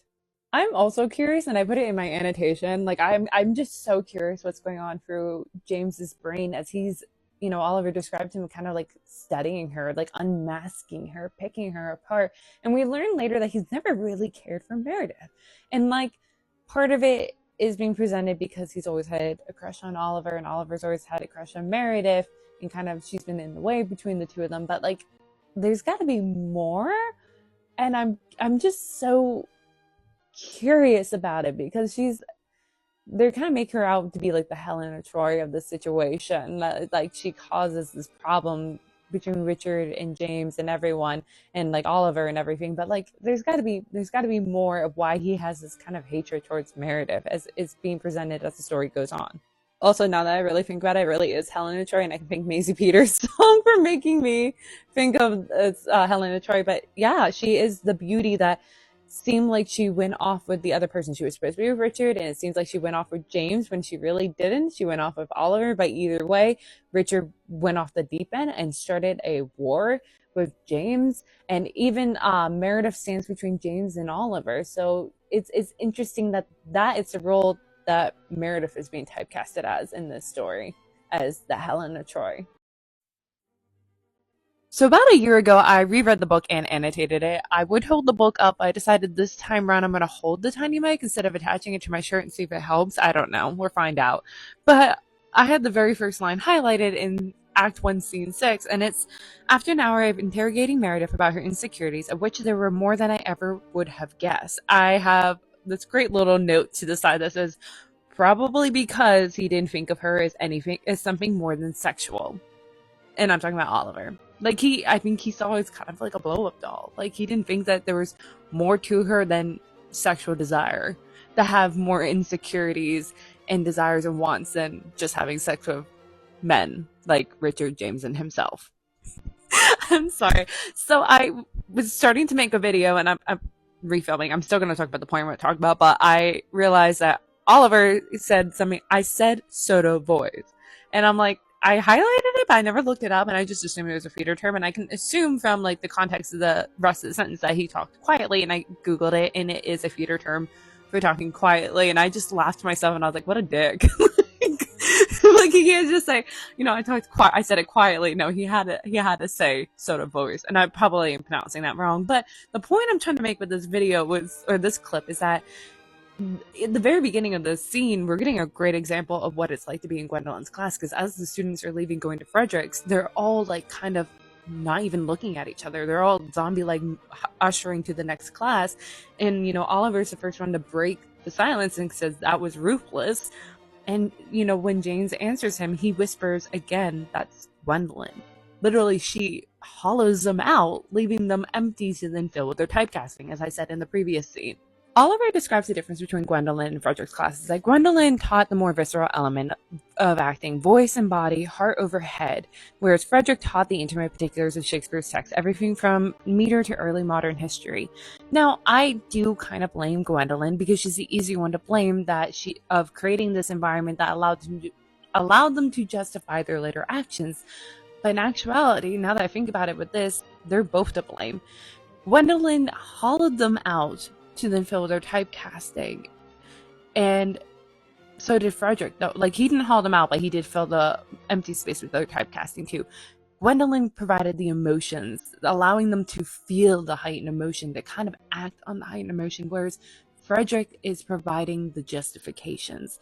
He is helping them to understand these characters that they're typecasted in, to understand their motivations and thought processes. And because there is a blurring of the line between who they are themselves as actors and their characters that they're playing, they themselves are internalizing these motivations and thought processes. And that is why they are later kind of able to justify their actions. The last time I read this book, I annotated it, and I highlighted this particular line from Oliver in regards to a detail that he gives us, because even in my annotation, I said, that was so random. It's interesting. I'm going to keep my eye on it. Because it's Oliver saying that he was allergic to the chalk that Frederick used on his blackboards and spent most of his time in the gallery sneezing. And I'm like, oh, that's really random, because first off, it's the 90s. I'm pretty sure probably at this university, the majority of the classrooms have chalkboards. And I'm assuming at least prior to this year, they would have had more classes than just like Frederick and Gwendolyn, and that would have probably used chalk. And so like, why is he specifically allergic to Frederick's? And like, even like compared to like, he doesn't say like he was allergic all, for his entire life, because it's got to be like throughout, like, the rest of his schooling career, they use chalk.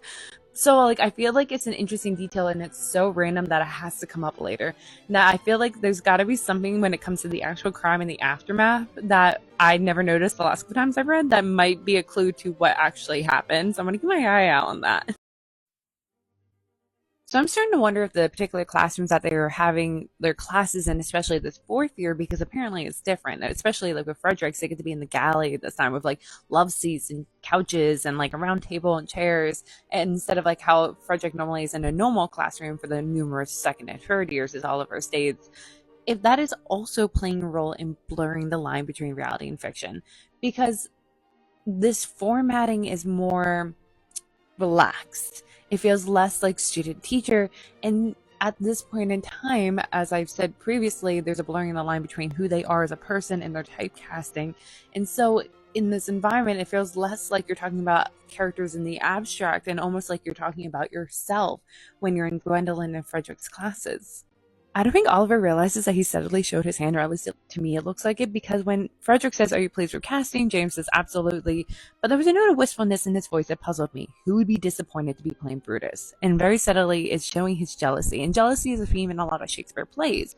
But we also learned in the previous scenes that Oliver's place here is not guaranteed. It's not certain that he just barely scraped by being cut between third and fourth year, and that he thinks that the majority of the reason why he's still here is because James sort of moped if he wasn't.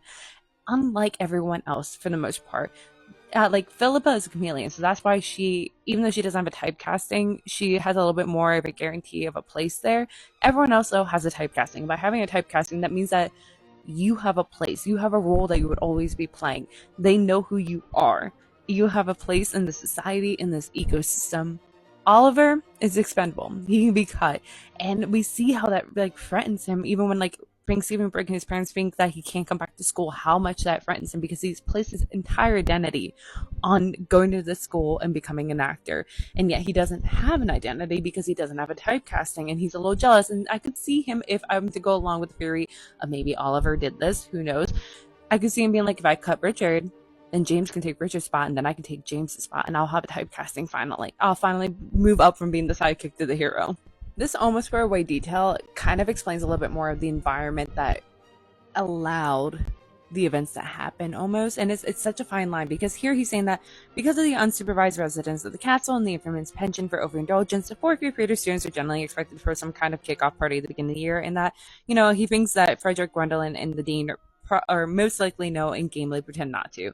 So they're very aware of the overindulgent kind of like toxic environment that they have isolated, and not getting involved could be a problem, but they're openly ignoring it, willfully ignoring it.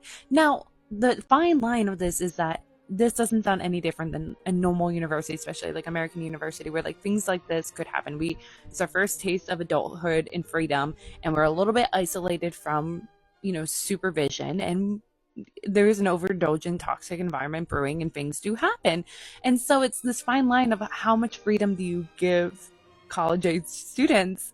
And because of this freedom and because of this level of overindulgence, things such as stuff like the rest of this book kind of happen. But like it's such a fine line of like how involved should the, not parental figures, but like the adults be in this, if having a more adult supervision would have prevented these things from happening or not. I also think it's interesting how Oliver continues to describe Ren and James's actions and things that they do as childlike. Here he's saying that Ren, you know, sits on the floor like a child excited for a story. There was earlier where he described James having a childlike essence to him, and it's almost like he's trying to diminish their role in the things that happened.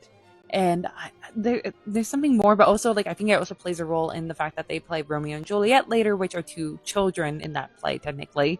And like, yeah, there's got to be more of a meaning, but I just want to point that out here.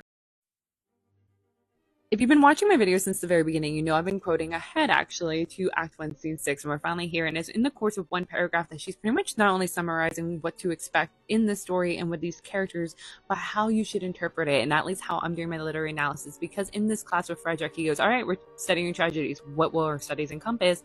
And the students each give an answer. Alexander, source material. Philippa, structure. Ren, imagery. Meredith, conflict, internal and external. Me, fate versus agency. James, the tragic hero. Richard, the tragic villain. The last three is the most obvious because over the course of the story, we watch Richard become the tragic villain. You know, he's the bad guy, but has some redeeming parts of him. James, we watch him become the tragic hero. He's the good guy, but there's some darkness to him.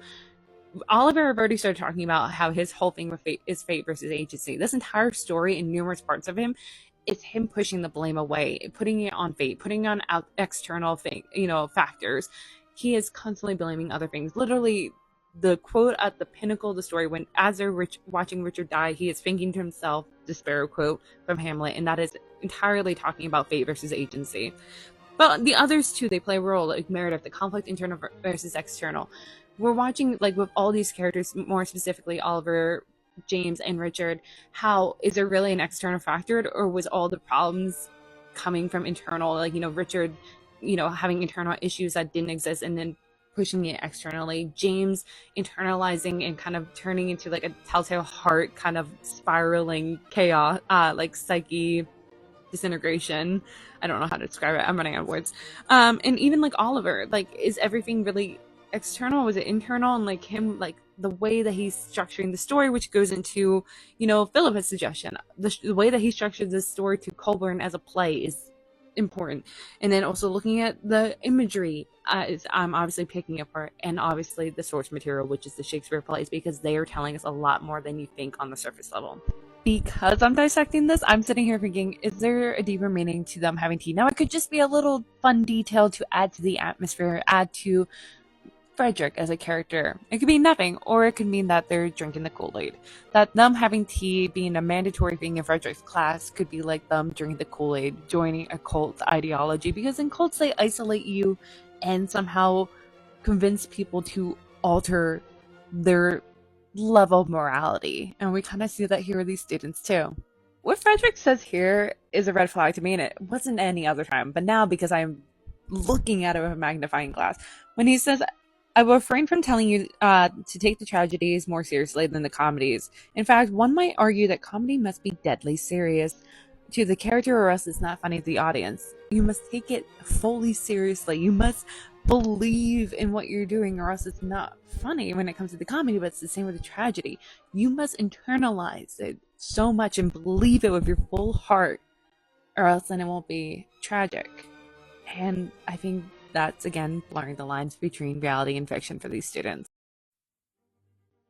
I see you, Amario. I see you. Why would you put this play in and not have a meaning to her? Because save room, like save words. She puts them in there for a reason. It's very subtle. So when Frederick says that, like, we're touched on each of these plays, Troilus and Cressida and other problem plays such as, like, Julius Caesar. Troilus and Cressida is about the Trojan War. It's about, the love between these two characters, Troilus and Cressida, and how she, turns to become unfaithful, and then he turns his full effort on the war, which the unfaithfulness becomes an element throughout the story between Meredith, James, and Oliver. And then, the war is obviously them all fighting amongst each other going forward. But it's also interesting to me specifically, because when I read this book, I actually listened to it for the first time. In a previous video, I talked about how the very next audiobook I listened to was The Song of Achilles, and I accidentally mixed up Patroclus? Yes, I think I pronounced it right this time, with the play that Oliver uses for his editions. And the connection, though, I still stand by, which is that James is very similar to Achilles, and Oliver is very similar to Patroclus. So I think it's interesting that Malaverio is also referencing a play that takes place at the very same time frame of the Trojan War. When Frederick starts questioning them, why is Julius Caesar categorized as a tragedy instead of a history, besides the fact that the histories are predominantly English monarchs, Oliver finally answers and says, I think it's more about the people and less about the politics. It's definitely political, but if you look at the next to, the Henry VI cycle, where everybody's just fighting over the throne, Caesar's more personal. It's about the characters and who they are, not just who's in power. And it's followed with Frederick saying, and what is more important than Caesar? What is more important, that Caesar is assassinated or that he is assassinated by intimate friends? And it's not only foreshadowing for what's to come, but also show to us, like, it's not about the roles. It's not about the environment. It's not about the characters. It's about, well, like, not the characters that they're playing, but like the characters that we're reading, and the personal battles, the personal, you know, inner turmoil and inner conflicts, and like the things that are brewing within themselves that is just bubbling up. It's a personal thing. It's not an external thing. Once again, I'm intrigued by my own annotations that I did a year ago. So I've highlighted like the end of the scene where he's pretty much saying that they're listening to Frederick lecture, and he says, "The sun warmed my back and the bittersweet scent of the black tea drifted up into my face. I still a furtive glanced at my classmates as they wrote and listened, and occasionally posed questions, struck by how lucky I was to be among them." And I wrote underneath, is he amping it up to paint himself as a tragic hero or the villain?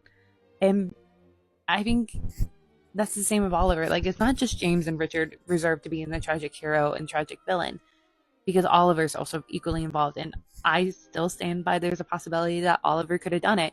I can't say concretely, because I also think there's a possibility that Meredith planted the evidence on James, which I made a video about last year. But I'm never going to know. But I think it's interesting that, is he amping himself to be the tragic hero, the tragic villain in this version of the tale that he is performing for Colburn? Act 1, Scene 7 opens with Oliver saying that they're going to their opening convocation. It's in the music hall, and that the most of the buildings on this campus used to be the mansion owned by Leopold Delacour before it was donated to become a school. And I think part of the reason why I immediately identified with the story was how much this university reminded me a lot of my undergraduate university, because my undergraduate, most of our buildings were old donated mansions owned by the rich elite of Pittsburgh. And also the environment at Delacour felt very similar to the environment that I went to. And I'm comparing it also, like, not only the difference from like the sanitized classrooms in my high school, which it was modeled off a prison, my high school lineup, like layout, but also like talking to friends that I played water polo with down at Carnegie Mellon. Again, that environment's very different because it's very STEM oriented, and they would walk in on the first day and be told, if you have a 2.0 GPA, you're doing great. But also, like, my sister who went to a different university, at those two universities, there was a defined line between what you were doing there. You were going to learn in your classrooms, whereas at my university, the line was a little bit blurred.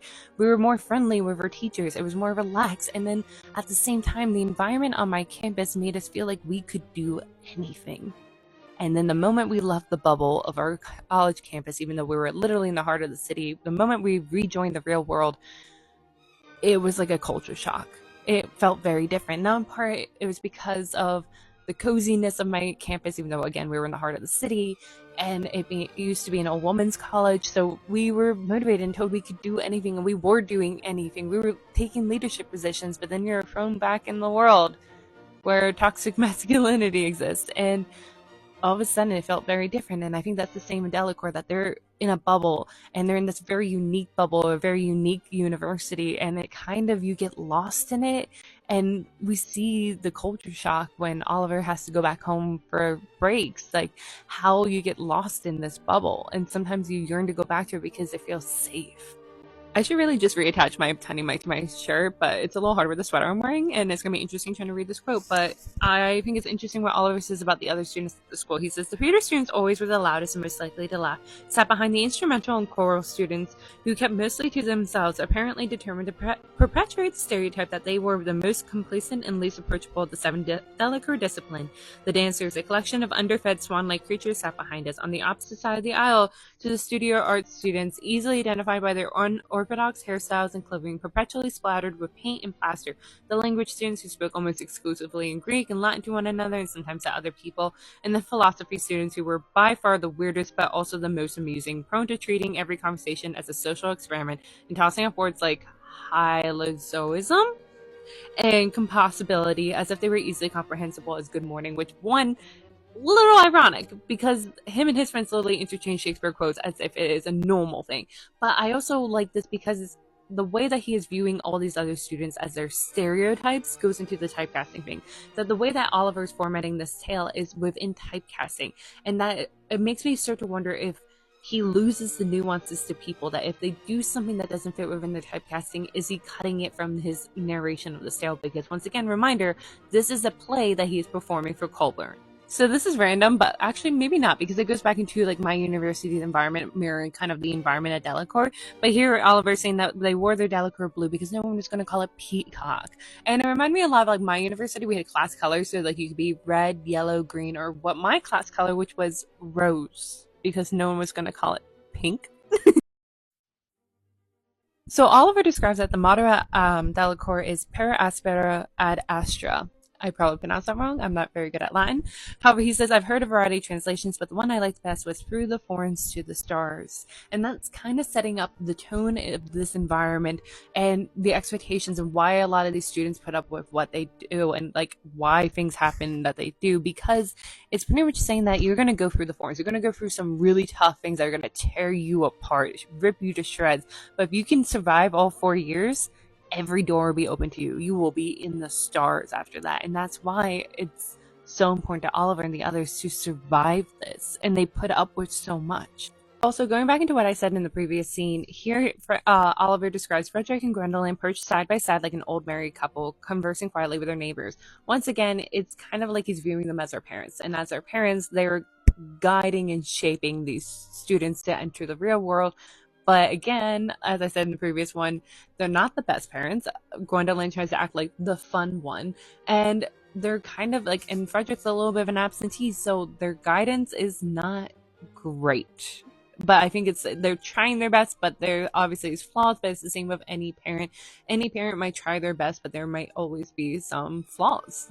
I put my mic here for a second because I need to flip the page to read this quote. And it's very interesting what the dean says in his opening speech. He says, like, to the students that, like, second, third, fourth years, welcome back. It means that you've been accepted into the esteemed Delacour family. Here you will make many friends and perhaps a few enemies. Do not let the latter prospect frighten you. If you haven't made any enemies in life, you've been living too safely. And that is what I wish to discourage. Again, one, it's interesting wording going with what's going to come. And we see the like enemies and rivalries set up between Richard and James, but also just like the others with Richard. But in addition, it's saying that you live life too safely, that they're pushing the limits throughout this university. It's not just the theater students, it's the university itself. The environment of it is pushing the limits, which means that they're pushing also with this group the limits on morality.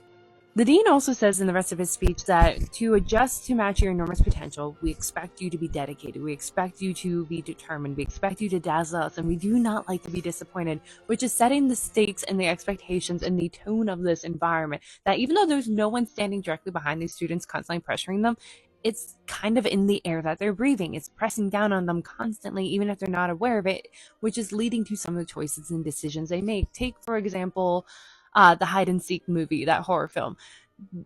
Existing in that family with that tone and that environment allowed them to start to justify murder and understand it and believe in it, which is kind of what we see here too, because your views of the world and views of morality starts to adjust. But like not only that, like the tone of it reminded me of my own university, which again, I loved my university. It was amazing and did really good things for me, but at the same time, I existed within a subcategory of the group of, if you're not excelling, then what are you doing? If you're not running 16 clubs and burning out, did you do enough?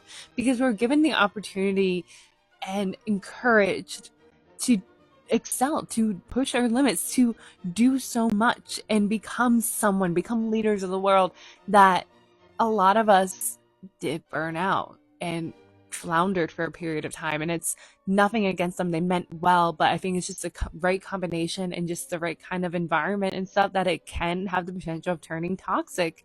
And that's what we're seeing here at this university.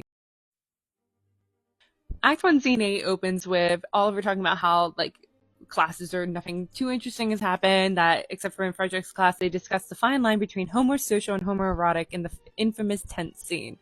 And I feel like that perfectly exemplifies this book. And the reason why I think I really enjoyed this book and the relationships in it is that as I listened to it for the first time, because I listened to it as an audiobook for the first time, then I read it as a physical book, and now I'm rereading it again as a physical book. When I first listened to it, I was sitting there going, is there something between James and Oliver? And I was not certain, because there was such a fine line between homosocial and homoerotic that like you're like, are they just two guy friends are really close, or is there like something romantic budding between the two of them? And I think that's the same thing with a lot of Shakespeare plays, that you could argue, is there something between them or not? And I think The brilliance is the ambiguity, but also makes it feel realer. It doesn't feel forced, which I think is a lot of problems I face with not just queer stories I find, but like also like straight story, like couple stories where like it feels forced that you're like, the relationship's okay. Once again, it's the tiny little details that go slightly unnoticed but adds to the environment, and it tells you the tone and how it's otherworldly, how it's different from the rest of the world. With, Oliver saying like they head to the refectory. Once the Delacour's family grand dining room, he doesn't call it the dining hall. He calls it the refectory. It's like this elitist kind of separation of themselves, that they're better than the outside world, which is like, similar to say like, watch Saltburn. The way that like he was like, oh yeah, we have this room. They don't say, oh, go meet us in the living room. And goes, oh, go meet us in the front parlor. Like it's things like that. We get another example of their normalcy. Like we saw it in a couple scenes ago when they had their normal table at the bar. And even here they said that even though the room was crowded at noon, but our usual table was empty and waiting. And it's almost kind of subtly saying that if Frederick and Gwendolyn didn't change up the roles, maybe none of the events that happened would have happened. That if that was what, kickstarted, that was the fact that Richard didn't get the role that he expected and went to James. And that's what led to the events that happened, not realizing that something else could have led to it. It could have been anything. But it's him trying to say that we broke out of the normality. We broke away from our typecasting. And that's why the events that happened, when that's most likely not the case, but that's just how Oliver's presenting it. Once again, I'm going to say it's the subtlety of this book that makes it brilliant, because it's little things like we're going to see here, little actions that aren't glaring. They're not flashing in your face like, look at me. They seem so normal, but when you step back and you add on to other things, it builds to something greater. So for instance here, Richard returns with an envelope and says there's mail, and they're like, for all of us, and he goes, I expect so. And Oliver gets up and gets it for the rest of them. And we learn throughout, other points in this book that they usually, if someone gets mail, they just grab it for everyone. But here Richard is acting for himself, that he doesn't help the group, which is the already start pointing that he wasn't a part of the group. He wasn't a team player. That's why we got rid of him. We cut him from the island, like Survivor style. So in their mailbox is telling the students that they're going to be doing the typical Halloween Macbeth performance, saying what scenes specifically they're doing and what character they're going to be playing. And for Oliver, he gets Banquo, and I was like, okay, that was actually one of the plays I didn't get to read in high school, so I've been trying to do some research on the side, but I was like, I need to look more specifically into this character and why it's important. So thank you to SparkNotes. I haven't used you since high school, and I barely used you then, but I really appreciate you now. So Banquo is the brave and noble BFF of Macbeth, and it's the same as James and Oliver. Oliver is James's best friend, and James is about to play Macbeth. But also, Banquo fought bravely for Duncan's battle, and Duncan acknowledged Banquo as no less deserved for praise in Macbeth, which felt very reminiscent to what Richard had said in like Act 1, either Scene 2 or Scene 3, when they're about to go to their audition. And he says that if you just stand still, those are the moments that you truly are amazing. It's great to work next to. He's praising Oliver for his skill as an actor. And however, Banquo was constantly overshadowed, just as Oliver is constantly overshadowed. And both Banquo and Oliver are not entirely without their own ambitions, which leads to me wondering, yet again, did Oliver commit this crime? I'm also going to remind everyone that I could probably find evidence to prove that any one of these characters, except for maybe Ren. She's the only one I don't have as much evidence to prove that she could have done the crime. But simultaneously, I can prove evidence that go against that too. So that's why it's so fun, because it's so ambiguous, because Oliver is twisting the tail. So you're never going to find enough evidence to support any of these theories. But we later see that Banquo's ghost haunts Macbeth, and it made me wonder, is Oliver the one that continues to haunt James? Because we see later James keep going back to prison, practically begging him to let him fix this, let him fix their mistakes. And he is haunted by these days, whereas Oliver kind of sits there. I don't think Oliver's haunted. He kind of loves this moment in time and is happy to exist and freeze in this moment, whereas James is haunted. James is unable to move on because he's haunted, and Oliver is the ghost that's kind of continually to remind him and haunt him of it. So at the bottom of the message, it also says, do not discuss this with your peers. And in my annotation, I put the secrecy is interesting, adding to the tension, building tension, but also why? Like, I understand maybe not telling like the rest of the student body, wanting it to be a surprise, but why not discuss it with the people who's going to be acting the same scene as you? Unless like Frederick is already aware that there's going to be problems with how he casts the characters. It's out of the normal, and he doesn't want, it to blow up already.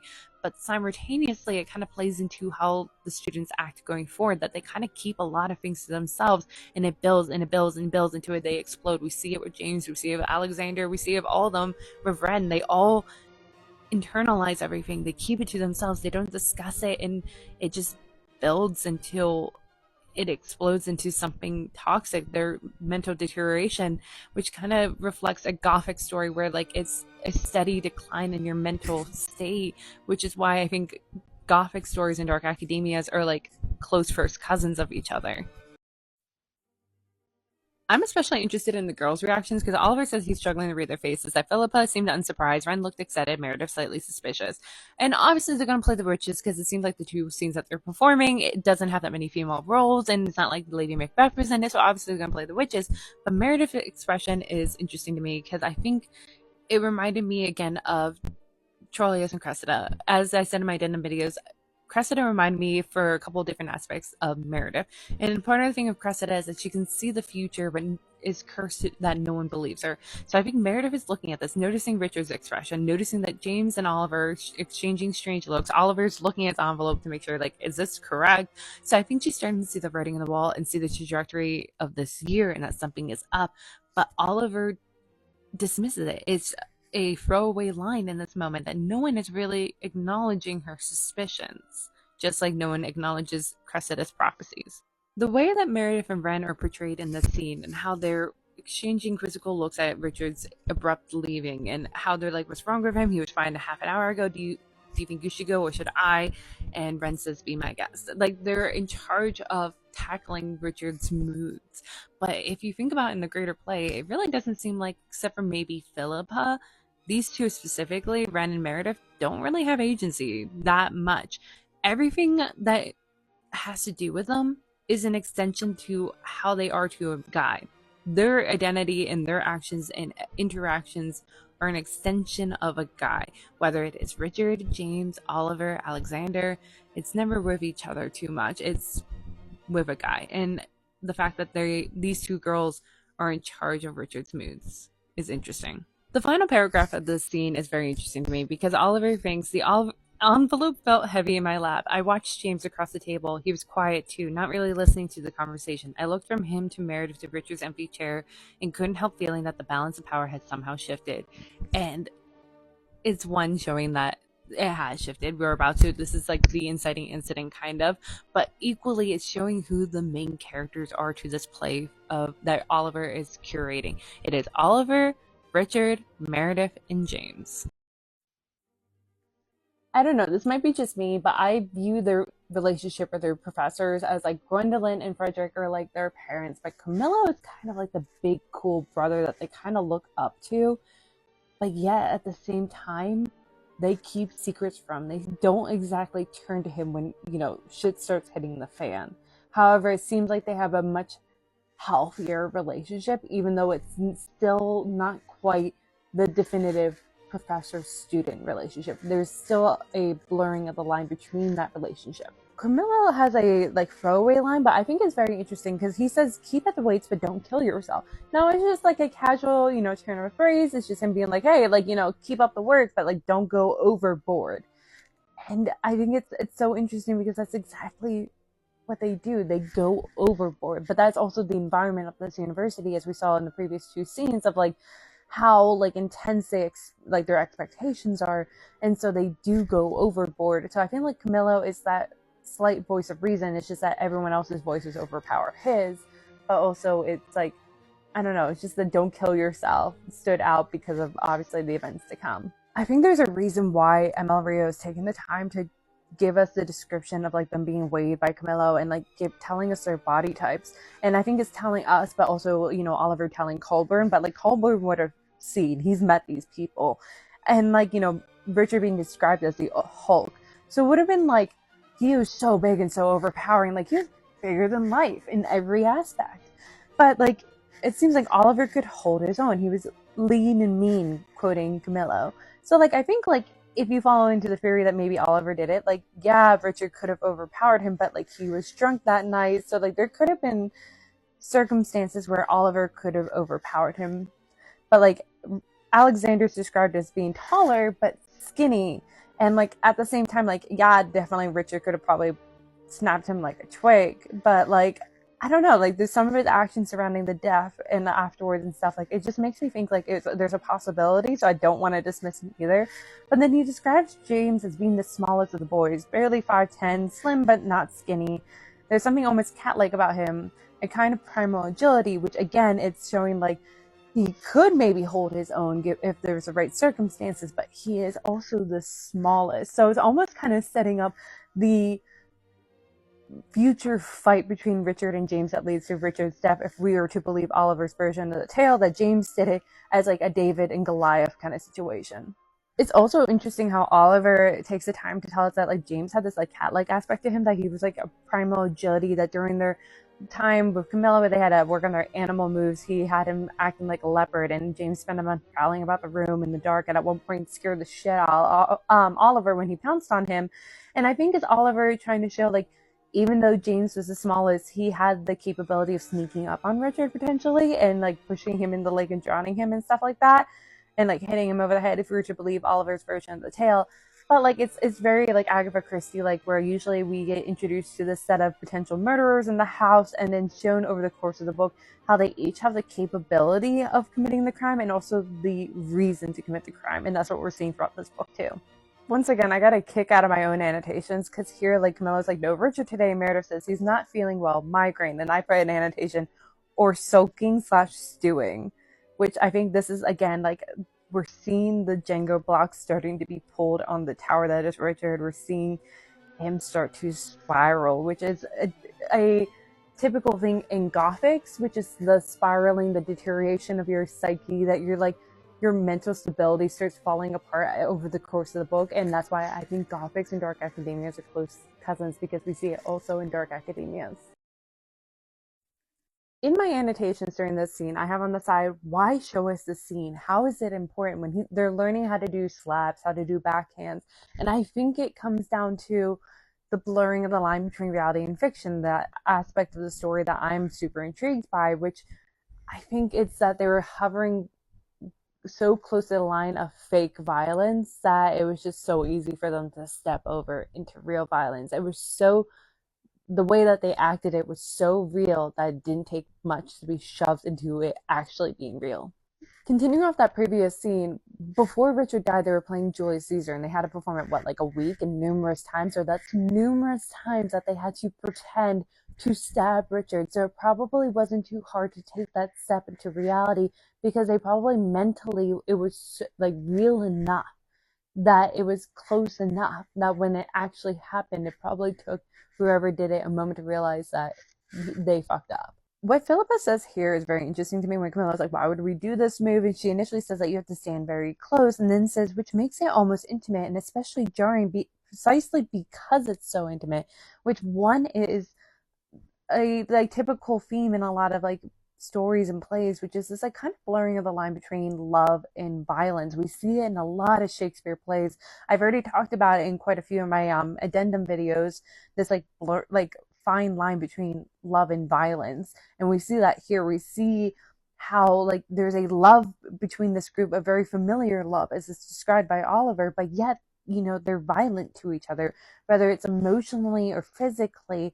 And then you also have to think of whoever did kill Richard, the way that he died or was initially injured before he died involved being up close and personal. It was intimate. And then Camillo says, it's remarkable how the theater, and Shakespeare in particular, can numb us to the spectacle of violence. So it's going back to Oliver's kind of theme of fate versus agency, but also lessening their agency in the situation, being like, well, it wasn't our fault. Literally, he says to Colburn later that he blames Shakespeare for all of it, that it's not their fault that the line was blurred, that they were set up, and with what they were doing, it blurred the line between reality and fiction, and they became numb to the spectacle of violence. So it wasn't that far of a step for them to then fall into violence. Unknowingly, Camillo is also playing a role in creating this toxic environment, the storm that's brewing, when he says here Have you ever seen a real fight? It's ugly, it's visceral, most importantly, it's emotional, which goes back into what Gwendolyn is saying, how Gwendolyn is teaching them. She strips them bare and then encourages them to heighten their emotion. That Shakespeare isn't embarrassed by their emotions, that you should heighten it, you should really feel it. And these students have internalized that. It's become natural for them to feel a heightened sense of emotion. And because of that, they're, when things happen in real life, they feel it on such a higher level than probably the normal person. And so the reactions are more heightened, and that leads to like violent reactions too. Camilla having Oliver stand up too with James and then says, "You two are famously good friends, aren't you?" I feel like that's the setup. That's like, this is it's a tragedy that this is the highest point we're going to have. This is where they're at their best point in their relationship, and it's all just going to go downhill from here. And we have another example of blurring the line between reality and fiction, because instead of just telling James, "Hey, let's practice your backhand on Oliver," he says, in addition to that, "But I want you to think of what he would have done to make you hit him, and don't move a muscle until you feel the impulse." And I feel like when you're thinking of this and then act on it, it's going to do something to your brain, because sometimes that's where you get false memories from. That sometimes we have a false memory and after a period of time we start believing it. And I think that's what's kind of happening here, especially because it's like, don't move a muscle till you feel the impulse. And these students are already taught to feel their emotions, to not scram away from it, but to embrace the emotions, to feel it a heightened sense. And so they're blurring the line. And I think this is the Jenga block for, James and Oliver's relationship that's being pulled, and why it's going to start being wobbly going forward. I want to read this quote out loud. "We stand there motionless, staring at each other. James's eyes were keen, bright gray, but standing so close I could see a little ring of gold around each pupil. Something was moving, working in his mind, accompanied by a tightening at the corners of his jaw, a nervous twitch of his lower lip. James had never really been angry at me, to my knowledge. Transfixed by the strangeness of it, I completely forgot my own part of the exercise and simply watched the pressure build, his shoulders rising, fists clenched tight at his sides." And it's like, the gearing up to him finding the emotion and the reason why he would have slapped, Oliver, as Camilla had wanted. And in my annotation, I put on the side, "This is such an intimate moment, could almost be romantic." And it's again going with that theme that we see in a lot of Shakespeare plays, this very fine line between love and violence. And the cherry on top of this scene, blurring the line between reality and fiction, is that James actually did hit Oliver. He actually did hurt him, caused him to bleed. So it's showing how fine that line is between reality and fiction for them, that it's not that big of a step for them to go from fake violence to real violence. Continuing off that previous clip of like the fine line between love and violence, we see it here with like, Oliver saying that there was a reflex that made him lean forward to tilt towards him. And then he literally gets slapped by James by accident. But then James like took Oliver's chin in one hand and turned my head, brushed the side of my face, blood. And I put in my annotations, again, almost romantic, but kind of maybe even foreshadowing for their relationship. But it's this like fine line that there was this like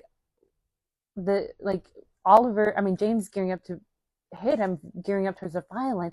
The way that his body was reacting for that was, in Oliver's sense, romantic. He was leaning towards him in a romantic sense.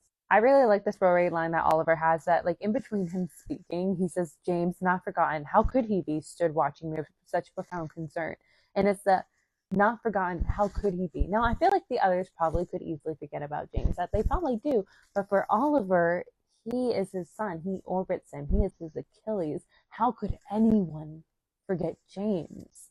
And it's such a beautifully subtle way of hinting at the romance without hinting at the romance, leaving this mystery of like, was there a romance? And it reminds me a lot of like Saltburn with like Oliver and, God, what was Jacob Elordi's character's name? But like how you never were quite certain. I think they do kind of tell us a little bit more toward the end, but you're never quite certain if it was like he had a crush on him or he was just idolizing him. And I feel like that's the same here. Is it just like, hey, we're bros and there's a bromance, or like, is it a romance?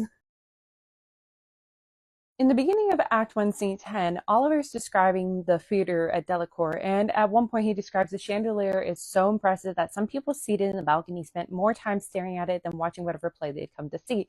And in my annotation, I put Phantom of the Opera, because obviously the chandelier thing, but actually that is an interesting connection that you could make. I don't think it was her intention, but an interesting one in my mind, because Phantom of the Opera, depending on who you talk to, can be considered a gothic. Some say it's a horror, depends on how people are defining it. But it could be considered a gothic, and a gothic, in my opinion, is a close like kissing cousin with dark academia.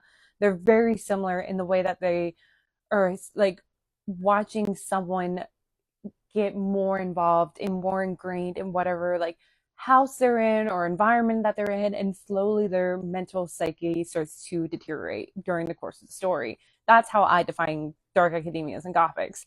And in Phantom of the Opera, though, it's also about the theater, about actors, and watching Christine get closer to that world, start to embrace that word, want to become a better singer. And as she does, she starts to lose touch with humanity. If it wasn't for Raoul, she would have completely succumbed to that world. And it's kind of like we're watching here that they're embracing this world so much that they're starting to lose touch with humanity. So just like with Banquo, I wanted to look a little bit more into why Oliver might have been cast as Casca and Octavius and Julius Caesar. So thank you to SparkNotes. I did not use you that much in high school, but I'm appreciating you so much now. So Casca is who he plays at first in the play. And it's one of the senators who participates in the assassination, and other characters view him with disdain.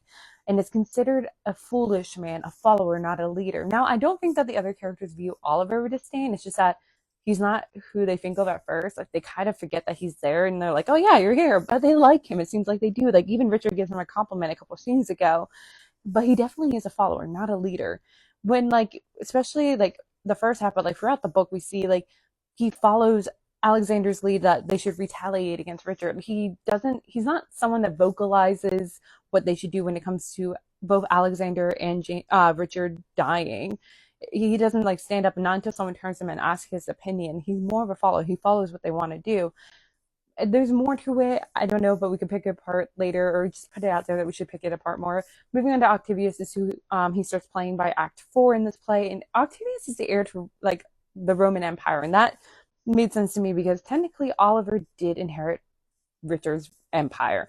You would think it's James, but James shoves it away. He doesn't want it, but Oliver is the one that kind of inherits it. And I say that because he starts taking on more roles that probably would have gone to either James or Richard, but also he starts dating Meredith. And I view that kind of like how the uncle married the queen in Hamlet. Like, he's taking that spot. But also Octavius is a contrast to Mark Anthony, who's being played by Colin the third year. And I think that's interesting because Colin, from the very beginning, they nicknamed him Richard II, but yet he's not the one that takes Richard's spot. Oliver, it's kind of. And Octavius is a man of action, but lacks political cunning. And that's why it's really interesting, because I think he kind of is a man of action, because he does, hide the evidence. He does decide, I'm going to take the fall for James. But yet he does lack some cunning. So like a part of me is like, okay, is he cunning or is he not? Like, is he, because he does seem like he's oblivious to a lot of things going on within their group, but is he cunning enough to have committed this crime and pull the wool over Colburn's eyes for this long? Or like, did Frederick and Gwendolyn not truly understand his typecasting? Did they cast him kind of wrong, not understand his personality? Like, there's so much we could probably pick apart about this. So Oliver's is at the rehearsing the what they call the 10 scene, and it's between Alexander and James, and it's one part martial strategy dispute, one part lovers tiff, and we kind of see this being mirrored a few times throughout the book. There are a couple occasions where Oliver is just kind of an like observer of Alexander and James kind of fighting what to do about Richard, and it's like borders on like strategy and lovers tiff, especially as they start getting close, because we see slowly, progressively, Alexander start getting violent with others, especially in the Romeo and Juliet performance. He starts getting very intimate and like almost bordering on violent with James. This story is brilliant. Like, the 10th scene you could pick apart and talk about on like the macro level, but there's a specific line said by Alexander that is foreshadowing, and it just hit me. And it's him saying a friend should bear his friend's infirmities. Infirmities is a person's mental or physical weakness. And we see as the story progresses, Alexander slowly deteriorate with the guilt. He takes more drugs. He physically is like sickening. He is deteriorating. He's becoming more erratic to a point where he nearly dies. And it's because of James. And that is who he is talking to in this scene. But it's because of James that he is saved.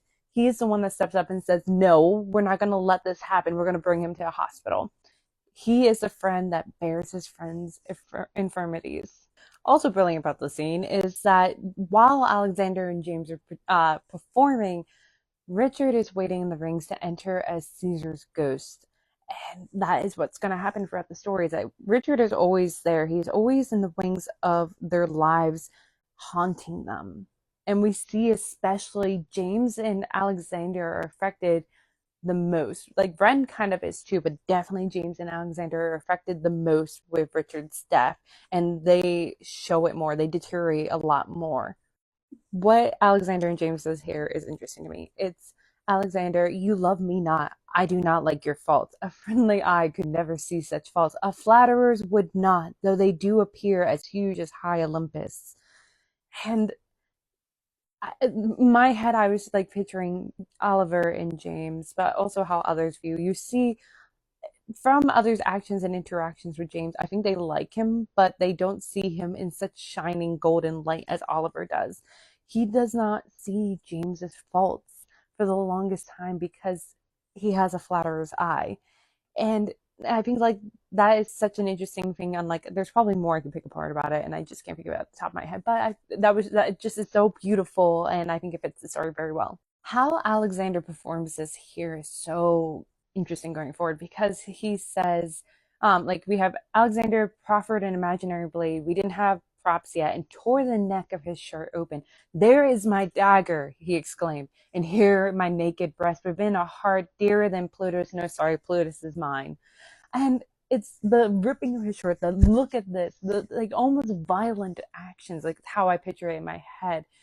And he does this outside of the play too. With Richard's death, there are moments where he draws Oliver in close and it's like, we're going to keep this secret or bear my, here's the dagger. You're going to stab us in the heart right now. There are moments, I'm going to try to bring it up when we actually get to it, but it's so fascinating that he's acting like it here in this play, and we see it continue in his real life, and it's the blurring of the line of reality and fiction. How much is really them and how much is their typecasting? Are they their typecasting, or can they no longer see who the real person is, and now their everyday actions or actions that would have been done by characters that they've played? I don't know how to think about this, but it stands out as interesting to me when Richard comes out and says, I'm sorry, we're going to spend the whole night on the scene. Clearly, they don't know their lines. But then everyone reacts like open mouth, wide eyed, staring. Even Gwendolyn says sharply, Richard, that's enough. Take 5 and don't come back until you cooled off. And it's like, is that not normal? Well, obviously, we can assume that's not normal. And I guess it's the first, like, crack in their friendship of like they're not helping one another, that he's kind of now throwing a little bit of them under the bus. But what's the most fascinating part is what happens after Gwendolyn tells him to take 5 and cool off. Richard didn't react at first, as if he hadn't understood, then abruptly turned on his heel and left through the wings without a word. Now, you could one interpret it as him being like, no one has talked down to me, no one has talked like that to me, or you can interpret it like almost like in that moment he was almost possessed and he comes out of the possession and it's like, what did I just do? And like I don't know what to think about this, but it's so interesting. Here's the thing about Richard that we gotta understand, especially here when not Richard, Alexander, they leave, they're taking 5, and he says, that son of a bitch, he got half as many lines as we do, and he got the nerve to interrupt our first off the book run. Fuck him. But we gotta understand also in this environment, they're seeking excellency. They are pressured by everyone all the way up to their dean that they expect excellence from them. And when you're at that level, you expect it from your teammates, you expect it from your cohorts, you expect them to match you. And like, I'm saying this as someone who played sports, or moments where I put in the time and the dedication and like I'm performing at this level, and if someone on my team is not, sometimes it's frustrating when it drags you down a little bit and you love the other person, but in that moment you get heated. So I can kind of understand why Richard might have reacted this way here. But that being said, it's interesting how fast they'll turn on him, which again, I understand because that happens in real life and other things such as sports too. So when Alexander says like that son of a bitch, he has like less lines, James responds with, you're not wrong, but neither is he. And Alexander's like, well, fuck you too. And James says, don't pout. We should know our lines better. Richard called us out on it. That's all. And I put in my annotations that I think is compelling or like at least fascinating that James was the one to crack, supposedly, for to believe Oliver's version of the tale, that he was the one to kill Richard. While it seems like throughout most of this, yeah, he's frustrated and he keeps his distance from Richard, but he's also the most understanding. He's the one that is most forgiving for his actions compared to the others. You know what else is interesting? So I've talked about in the past how the girls' roles in this is very different from the boys. When I talked about the Cressida, Charlius and Cressida play, a big portion of it is that it's young, swaggering men that are prolonging the war, making stupid decisions, and that's what we see here. It's the boys that are causing the events to happen. They're spurring it on, while the girls are kind of dragged along. They're an extension of the men. You know, we see, for instance, Meredith and Wren have to apologize for what Richard says and does, and they have to coddle him and things like that. But Philippa kind of straddles between the men and the women. And I think it's interesting because predominantly Wren and Meredith play female roles. Very, very rarely do they play a male role. Whereas Philippa, it's not uncommon for her to play both genders when they're performing. When Philippa comes out, she says, if it makes you feel any better, Meredith's just bitten Richard's head off. And Oliver responds with, what for? And I put in my annotations, he's so oblivious and loyal and sees the world in black and white. Now, he could be twisting the tale so he looks more oblivious to take less agency off him and like less, like he knew what he was up to. It's just like, I was just there and I'm oblivious. I didn't see the, painting on the wall. Kind of like the writing on the wall. Wow.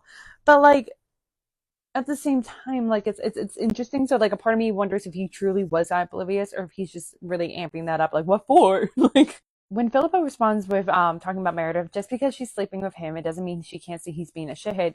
In my mind, I immediately went back to the page before between Alexander and James, their speech where it went, "You love me not. I do not like your faults. A friendly eye could never see such faults. A flatterer would not."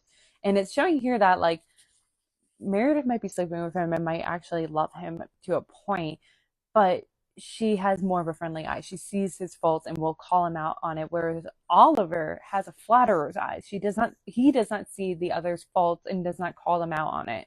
Oliver's response a little bit later is then, at least he won't be getting laid for a while. And I put in my annotations, is this the only thing you can think about? Again, the sex and his like desire for Meredith. So probably he doesn't say this, but we can assume he's probably thinking like, yeah, this is good for me if I want to, squeeze on in and take Meredith for myself, because Meredith is not an actual human being. She is something to plunder, like just like Cressida and Troilus and Cressida.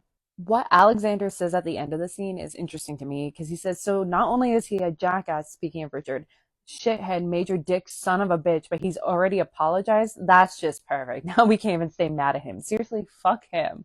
And they laugh at him. And they're like think it's funny, but like it kind of describes the relationship with Richard up to a point that he's a like literally in act one, the way that Oliver describes him, the others is that he can be a dick, but yet they like him to a point. Like he can get away with it to a point as long as he apologizes. But as the story progresses, he doesn't apologize. He doesn't mean it, and that's why they feel justified in their actions.